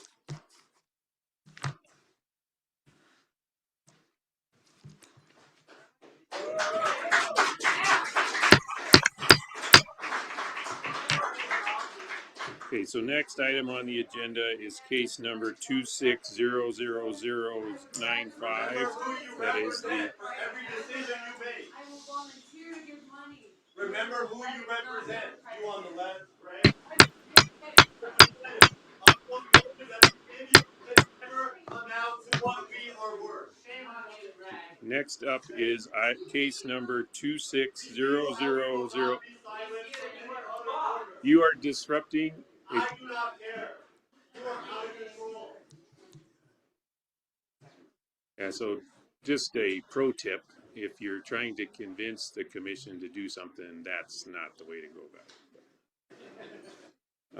Okay, so next on the agenda, case number 2600095 is the application of New Mexico Water Service Company for a certificate of convenience and necessity in connection with PFAS treatment facilities in Elephant Butte. We'll start with presentation from OGC Attorney Russell Fisk. Good afternoon, Mr. Chairman, Commissioners. New Mexico Water Service Company filed an application for any approvals that are needed to construct 2 PFAS treatment facilities to serve the Elephant Butte water system. The facilities are needed to comply with EPE regulations that require all water systems to be tested for PFAS by 2027 and to implement solutions to reduce PFAS by 2029. They are projected to cost $6 million, which is $3 million each for the 2 facilities.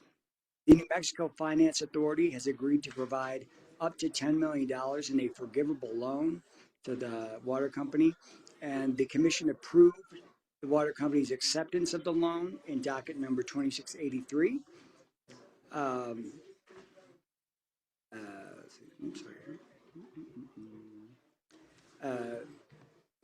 My proposed order will find that no CCN is necessary, as constructing the facilities is in the, quote, ordinary course of business, as per the statute. I recommend this holding because the construction is necessary to comply with upcoming regulations and thus is necessary for the provision of safe and reliable service. And with that, I will take any questions. Okay, thank you for that, Mr. Fisk. I was a proponent for putting this on the regular agenda not because I think what's been presented is necessarily a big debate or that controversial, but it's the kind of case that's got 2 elements to it that we've struggled with other cases before. Clearly having a treatment system that removes PFAS is in the public interest. It's the kind of thing utilities should do. In this case, we dealt with it at the last meeting. They got a $10 million forgivable loan, so it's not even the rate impact on the customer that I'm as concerned with. It's more about striking the right balance between getting approval for a large investment before you make the investment, right? And so in this instance, New Mexico Water asked us for approval for something that now we're saying you didn't need that approval for, but that communication should be, hey, that's great that you asked, right? So that was kind of one of the reasons I wanted to put it on the regular so we talk about it. And then it also links to a bunch of other cases we've been seeing lately in this world of trying to demystify the process, recognize that we're all New Mexicans, we all need the services provided by these utilities. In the years that I've been here, and I think Commissioner Aguilera and now Commissioner Nybert share in this goal is helping that happen. And so one of the things that we're hoping can be adopted as a practice is you come talk to our utility division staff before we make these filings. And so don't know that that's happening. I also don't know if the utilities are coming to staff, if staff is engaging in that conversation and having a real deep conversation about pluses and minuses of different routes forward. And then at least when you do make the filing, staff will understand why you're doing what you're doing. So that was for me, the sole purpose of putting it on the agenda was just pointing out there's been a few cases, and there's another one on today's agenda where utility talking to utility division staff ahead of time might have helped. And the help would have been enough that it's worth doing. So at least try that. So anyway, that was my what I wanted to share on that case here. So having said that, I'm willing to move for adoption of the order, and then we can. I'll second it. And does anybody else want to say anything else? Yes, Commissioner Nyberg. Thank you, Mr. Chair. I did go to that water conference a month or so ago, and this issue was one that was really of great concern to many commissions across the country. EPA is now going to require all water utilities, municipal or otherwise, to begin testing for PFAS and to treat their water to bring it within the levels that are going to be enforced. And so Elephant Butte is fortunate to be at the front of the line, I suspect, because I think you're going to see a lot of demands on the finances of this state to follow in the footsteps of what we're doing today. And there may not be enough money for everybody to go around. Hopefully, there's some water systems in the state that don't have PFAS contamination, but we do know that PFAS exist in different areas of the state. One that I'm familiar with was the dairies just to the south and east of Cannon Air Force Base, where 5,000 head of dairy cattle had to be destroyed due to PFAS contamination in that water. So it's not going to be just isolated to one or two areas. It's going to be something that all the water utilities, municipal and otherwise, are going to have to start testing for. It's going to be another expense that's going to be a concern to the small water utilities that are operating on a very thin dime, but it's going to be required. They're going to have to invest in equipment. They're going to have to invest in testing procedures to make sure they're in line with the PFAS regulations that are going to start being enforced this year. So I'm glad that for Elephant Butte that it's maybe the first one that we're having to deal with, but I suspect that DFA is going to be inundated with requests in the upcoming years as more and more water utilities find that there are some detection of PFAS in the drinking water. Thank you. Thank you for that, Commissioner Nyberg. So, Mr. Cameron, I think we've got motion and a second to adopt the order as presented by Mr. Fisk. Commissioner Nyberg? Yes. Commissioner O'Connell? Yes. Commissioner Aguilera? Yes. The motion to approve the order as presented passes unanimously, Mr. Chair. Great, thank you. I'm going to riskily think that we can move on to the next item in a relatively short fashion, and then I'm going to propose let's take a bio break before we get to item 4. So you're standing between us and the restroom, Mr. Fisk. I'll be quick, Mr. Chairman. So this matter comes before the commission for a proposed order adopting rule amendments at 1.2.2.8 NMAC of the commission's rules of procedure. The rule amendments would provide for somewhat increased filing fees as permitted by amendments to the Public Utility Act made in 2025, as well as providing for alternative methods of paying the fees. On April 24th, the commission issued an order reopening the record, providing revised rule amendment language and setting a deadline for responsive comments.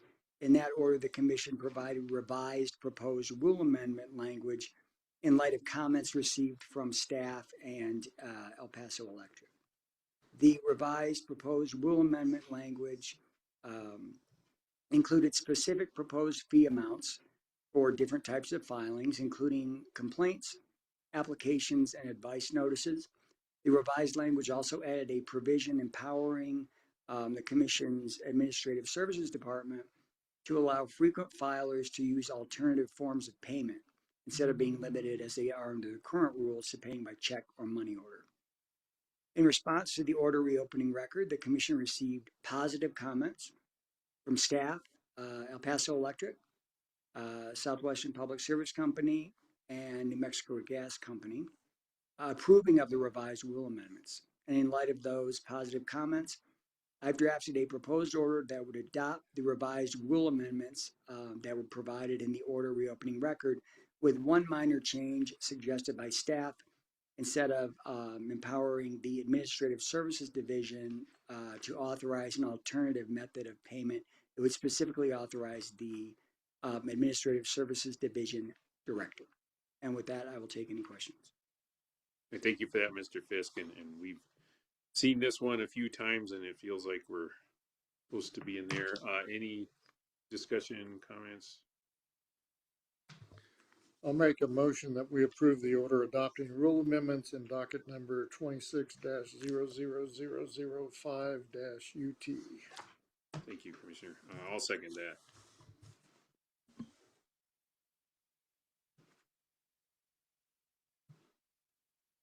So we have motion and second, no more discussion. No, nothing for me. Albert? Yes. Commissioner O'Connell? Yes. Commissioner Aguilera? Yes. The motion to approve the order as presented passes unanimously, Mr. Chair. Great, thank you. And thank you, Mr. Fisk, and we'll see you again soon. I'll propose that we're in recess until 12:30.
All right, we're back in session. We're still on the regular action item section of the agenda, case number 2561 UT. Start with a presentation from Alyssa Herrera-Waldrop of OGC. Thank you. Good afternoon, Commissioners. This matter arises out of New Mexico Gas Company's application for approval of its 2026 to 2028 Energy Efficiency Program Plan pursuant to the New Mexico Public Utility Act and Efficient Use of Energy Act. In its application, New Mexico Gas Company has a number of proposals. First is the program modifications to its space heating, water heating, new homes, and home energy report programs. And I would just like to take a minute to explain those. The space heating program provides HVAC contractors, plumbers, and homeowners with incentives to install Energy Star furnaces or boilers, insulation, air and duct sealing, Energy Star dryers, and smart thermostats. The water heating program provides homeowners and HVAC contractors incentives for tankless or storage tank water heaters, rebates for low flow shower heads, and offers free energy efficient shower head packages to customers. It also includes rebates related to insulation measures, installation of smart thermostats, and furnace tune-ups. The New Homes program gives rebates to home builders who install energy efficient appliances in new homes, and the Home Energy Reports program provides customers with reports regarding their energy use. So the modifications presented for the space heating and water heating programs include adding a high school and senior citizen education program, promotion and education in rural communities, and providing a customer link rebate tool. For the New Homes program, the gas company is proposing to expand the scope of the program to include new manufactured homes and new multifamily homes.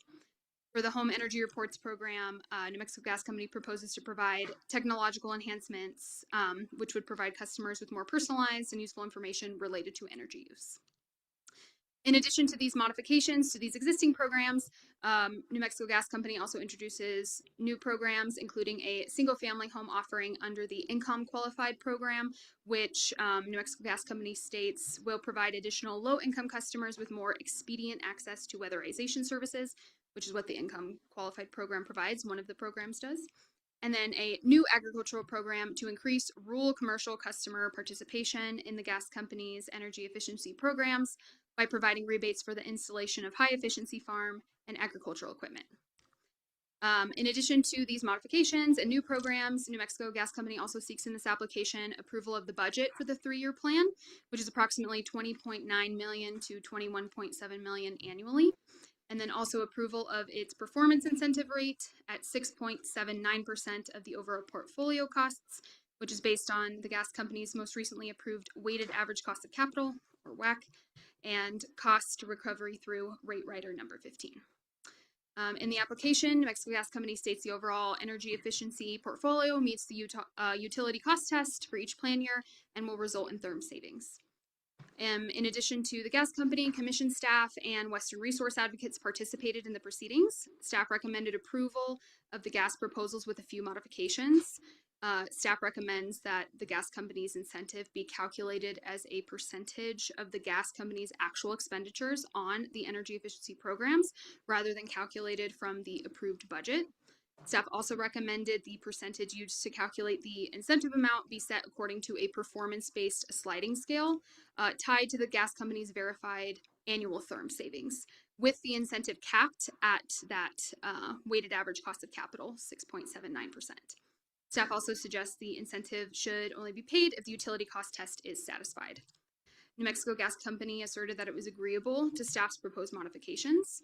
On the other hand, WRA, Western Resource Advocates, challenged several aspects of the gas company's proposed plan, including the design and calculations of the water, space, and new homes programs, and requested to alter the recovery incentive mechanism so that the gas company earns incentives only at a higher level of verified performance.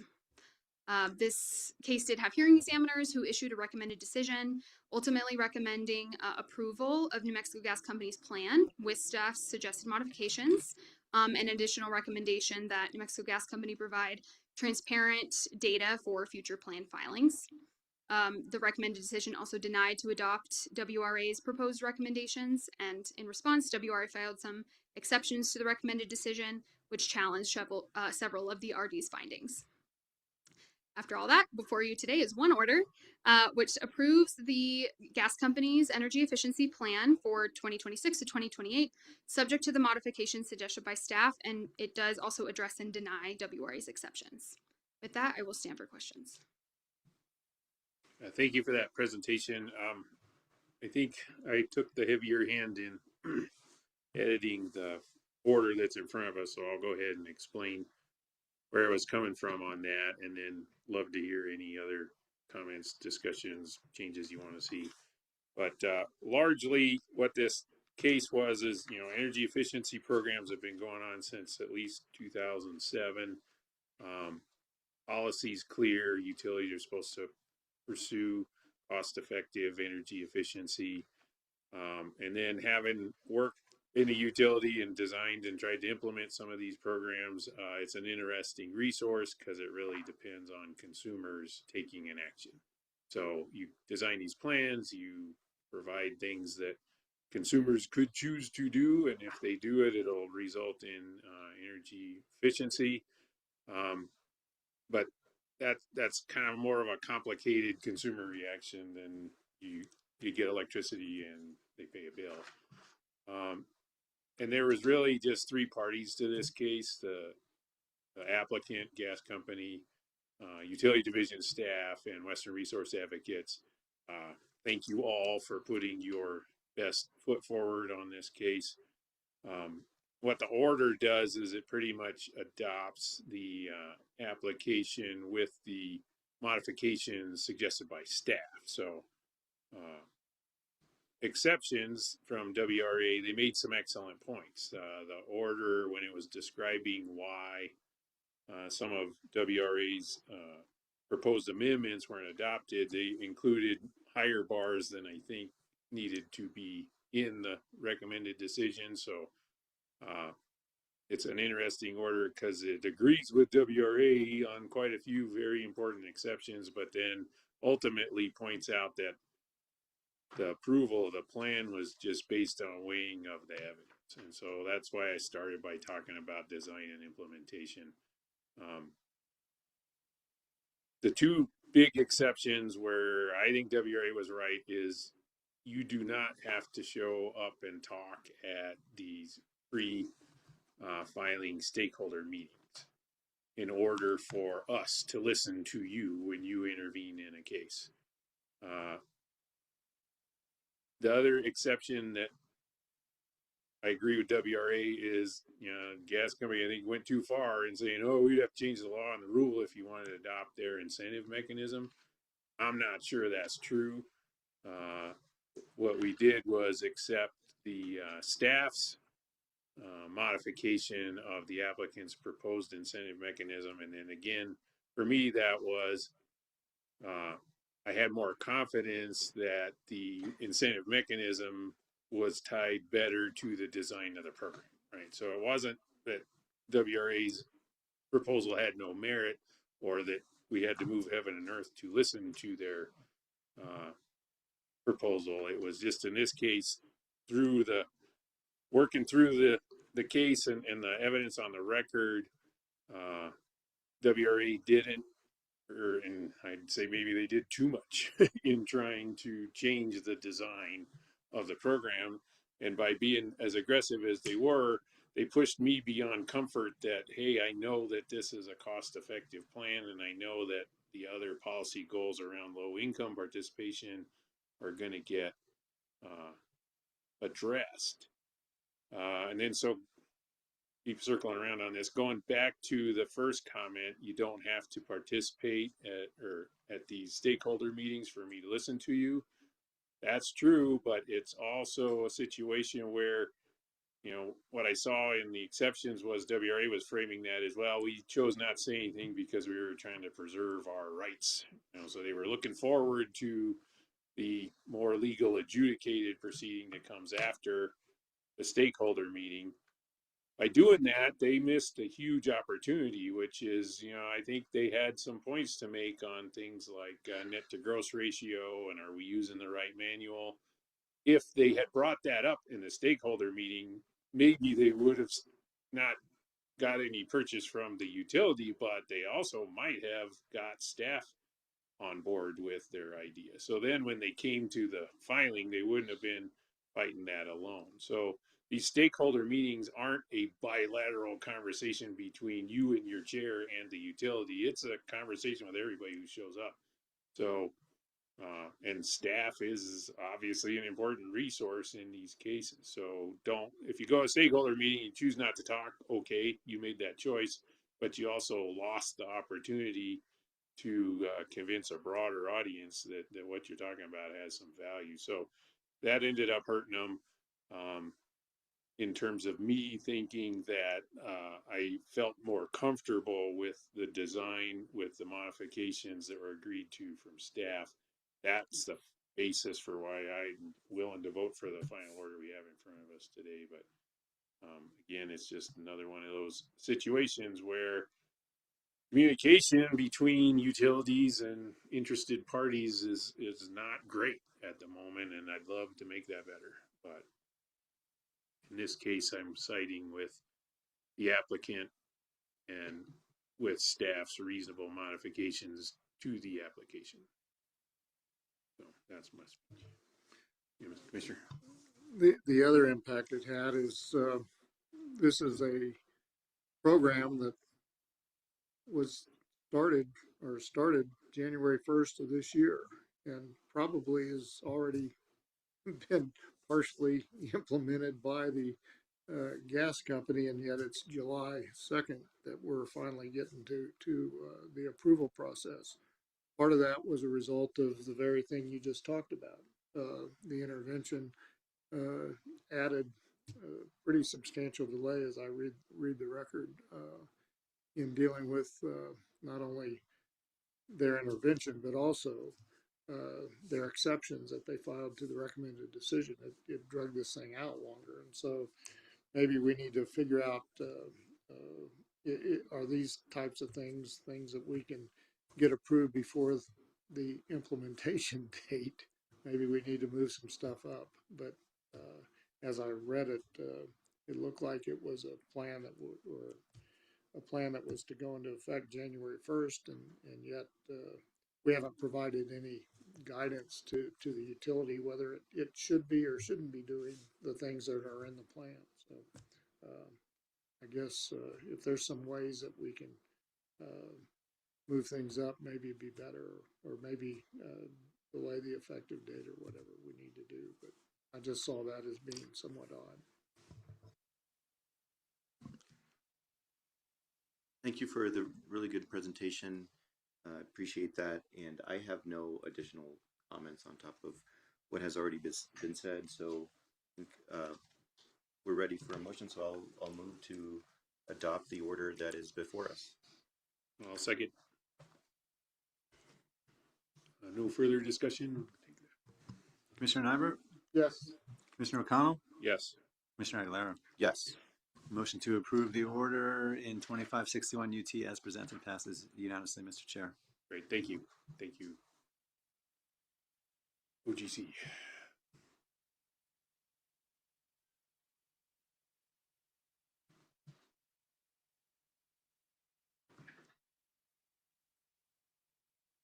I always appreciate the dramatic entry. So, Mr. Chairman, Commissioners, this matter comes before the Commission for a proposed order adopting amendments to the Community Solar Rule.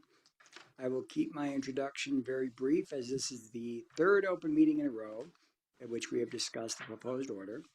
I believe that the proposed order that I provided is ready for a vote today. And so with that, I will take any questions you may have. In light of that introduction, I'll move that we adopt the order for rule amendments in docket number 24-258-UT. Yeah, I'll second that and turn it over to the chair. Well, then Jim's showed up for the last 3 meetings. Has sat through a lot to get to this. So are we depriving you of anything by voting? No? Okay. All right. Yeah, I agree with that. To me, there's a premium on getting this process closed because let's move on to the next thing. And so again, be decisive and move on. So any other comments, discussion? Call the roll, please. Commissioner Nyberg, Yes. Commissioner O'Connell, Yes. Commissioner Aguilera. Yes. The motion to approve the order in 24-258 UT as presented passes unanimously, Mr. Chair. Thank you. Next up is communications with Chief of Staff. Do we have a Chief of Staff here? Oh, It's still here. it's so rare that you make it to the end of a meeting. Of meetings like this one. Good afternoon, commissioners. I want to start by saying Happy New Year, new fiscal year. New crime year. It's the crime year, meaning that we can't expend our budget more than 50% through the first half of the year. So we're already all over that, looking at that, making sure that that is going in order. And I also want to give a shout out to our ASD finance team because word on the street was we were the first agency when they opened the budget to be submitting vouchers and requests for payment or not payment contracts prior to the fiscal year, meaning that no work stopped on July 1st. And I'm really proud of them for that. So all of our operations can continue without a hiccup as we cross fiscal years. So that's a big achievement and good job, budget team. As far as updates go, I'm excited to announce that PRC E360 2.0 is live. And I just got service of a document. And so the big things that you will notice is you can scroll through PDFs without having to click for each new page. And the service notifications include a link to the document that's being served, as well as when you're actually in the system, you can preview more types of non-PDF documents. So we tried very hard to listen to the feedback that we got. Thank you for the Help PRC E360 team, including and led by Jordan Gutierrez and Eldon Vita, as well as the whole team behind that. So thank you to all of them. And I'm seeing, for the people who can't see, I'm seeing tons of nods and appreciations in the audience. So thank you, Jordan, Eldon, PRC E360 team. Last but not least, I wanted to follow up on a small water system that we all have been watching for a while. In January, you all voted to move forward or give the agency authority to move forward against Rosa Joint Ventures, seeking to put that in a receivership. That has now happened. So Rosa Joint Ventures is now in a receivership under the receiver was appointed by the court of Joseph Yar. His job is to, one, continue making sure that the business continues to operate and serve its customers, and two, be fully compliant with all its obligations, including under law and commission order. So we should be seeing progress towards all of those commission orders that they had been ordered to follow for the last 10 years now. And as we get substantial updates on that, we will be sure to let you know. And with those brief comments, I'm happy to stand for questions or answer anything else. Mr. Chair, I do have a question on the receivership. If a small water utility goes into receivership, does the receiver have the authority to transfer that utility to a third party who would take it over? Or is it they're just going to temporarily operate that for a time? What's the ultimate goal or effect of the receivership? So I'll answer now and then also suggest that we come back with a lawyer's answer kind of more fully. But my understanding is the receiver is supposed to operate the company pursuant to law. So if there needs to be an abandonment and transfer, the receiver would need to make sure that the company follows all of the processes in front of this commission for such an abandonment and transfer. In the case of Rosa Joint Ventures, you may remember that they had signed a settlement agreement to do that very thing years ago. So I can make sure that I follow up with our attorney who's handling that and come back with a specific answer, especially about Rosa Joint Ventures. Well, I guess in a lot of cases, it looks like the receivership is there to, in essence, consummate a transaction so that somebody comes in to do it. And I didn't know whether that was the normal situation or whether we'd have to go back to court to allow that to happen, or what all is involved. I'm sure it's in the court's order as to what they're supposed to do, but anyway, just food for thought, because I do think we're going to have to deal with some more of these issues as time goes by.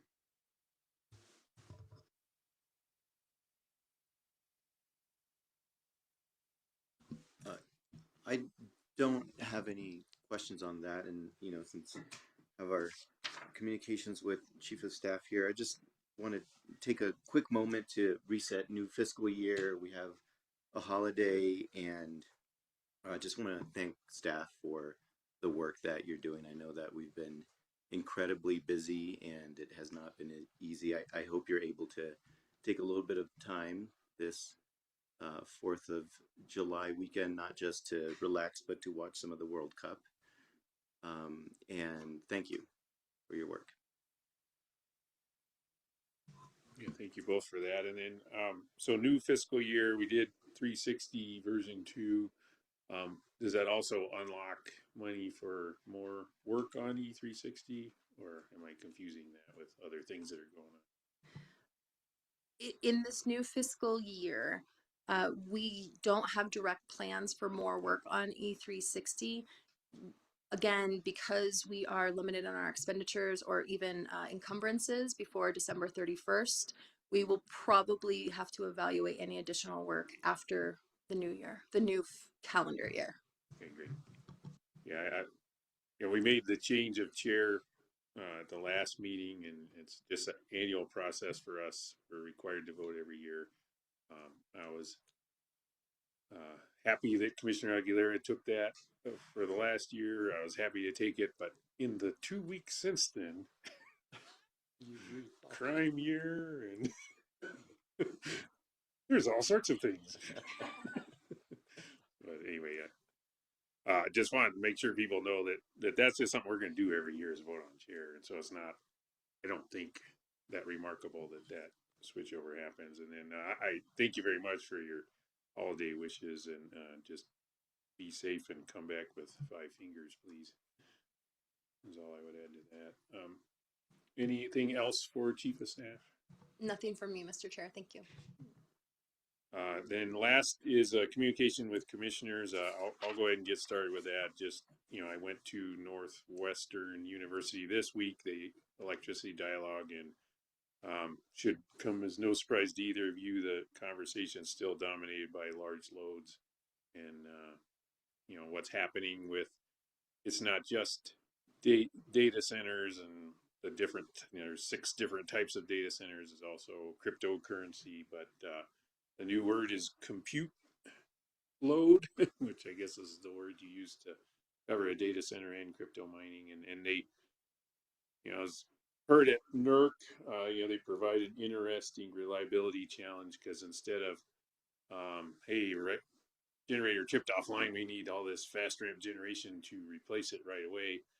You get the opposite of that with these large loads, is if they have protective devices to protect all the computational equipment, and they see some kind of like voltage fluctuation on the grid, they can just shut down in nanoseconds. So instead of having to ramp up, suddenly you've got too much supply and not enough demand. So very interesting question. And then, I know that that's something we're working on in the background, is things like large load tariffs. So just wanted to confirm that's a big topic, and struggle's real, and lots of people are working on it. And then looking forward to 4th of July, and then I don't have any more trips planned until I think August. So forward to being in New Mexico for a while too. Much more pleasant here than Chicago. Well, unfortunately, I will be traveling between now and the next meeting. That's to Florida to the regulators roundtable. I looked at the agenda and I noticed a couple commissioners from the West will be there, Nick Meyer in Arizona and Ed Lodge in Idaho. So I'll be joining them and some other commissioners around the country to, I guess, talk about what our state's doing. The, you know, today's meeting's interesting. Been a while since I've been threatened to a fist fight, but the guy in the fourth row, second chair, you know, wanted to go outside. I'll tell him what I told people when I was sitting downstairs on the floor. I said, my name's right here. You know who I am, so come see me. And you know, we'll deal with issues as they come up, but we can't have people disrupting the important work that we engage in. And decorum of our meetings is expected, and unfortunately, people have abused that privilege, and you know, if they want to talk outside the meeting room, they can say whatever they want. But in our meetings, it seems to me that they need to behave themselves. And as you stated, Mr. Chair, you're trying to influence the commissioners. We are human, and we are influenced by behavior. And some of those actions don't speak well for the message that they're trying to send. So just food for thought. And again, you know, I'm pretty accessible if somebody has a problem with me. Thank you for that. You get the last words unless you already took it with your holiday ritual. No, I wish I would have gone first and then Commissioner Nybert. Yes, I agree with you, Commissioner Nybert, and that was not at all okay. Just on to my announcements. Later this month, I think it might be the 31st, I'll be at the SEAMS workshop that is being hosted by the California ISO. That'll be in Seattle. And then one thing that I had not had much of a chance to update you on is President Rendell Nehruch asked if I would be the vice chair of the Consumers and Public Interest Committee. And I said yes, and within a few hours, I received a letter pointing me to that. So you have the letter ready? yeah. So that's another thing, and also just kind of thinking about some of the roles that I have on the Bosser. I've been on that for almost 2 years. So I think it's probably time that that somebody else takes over on that, and so that's kind of what I was thinking as when I said yes, is just trying to make sure that we continue to have influential leadership roles within the region and the country, and continue to be involved on behalf of New Mexicans. So that was all. Thank you. Anything else? Seeing nothing, we're adjourned. Have a great weekend, everyone.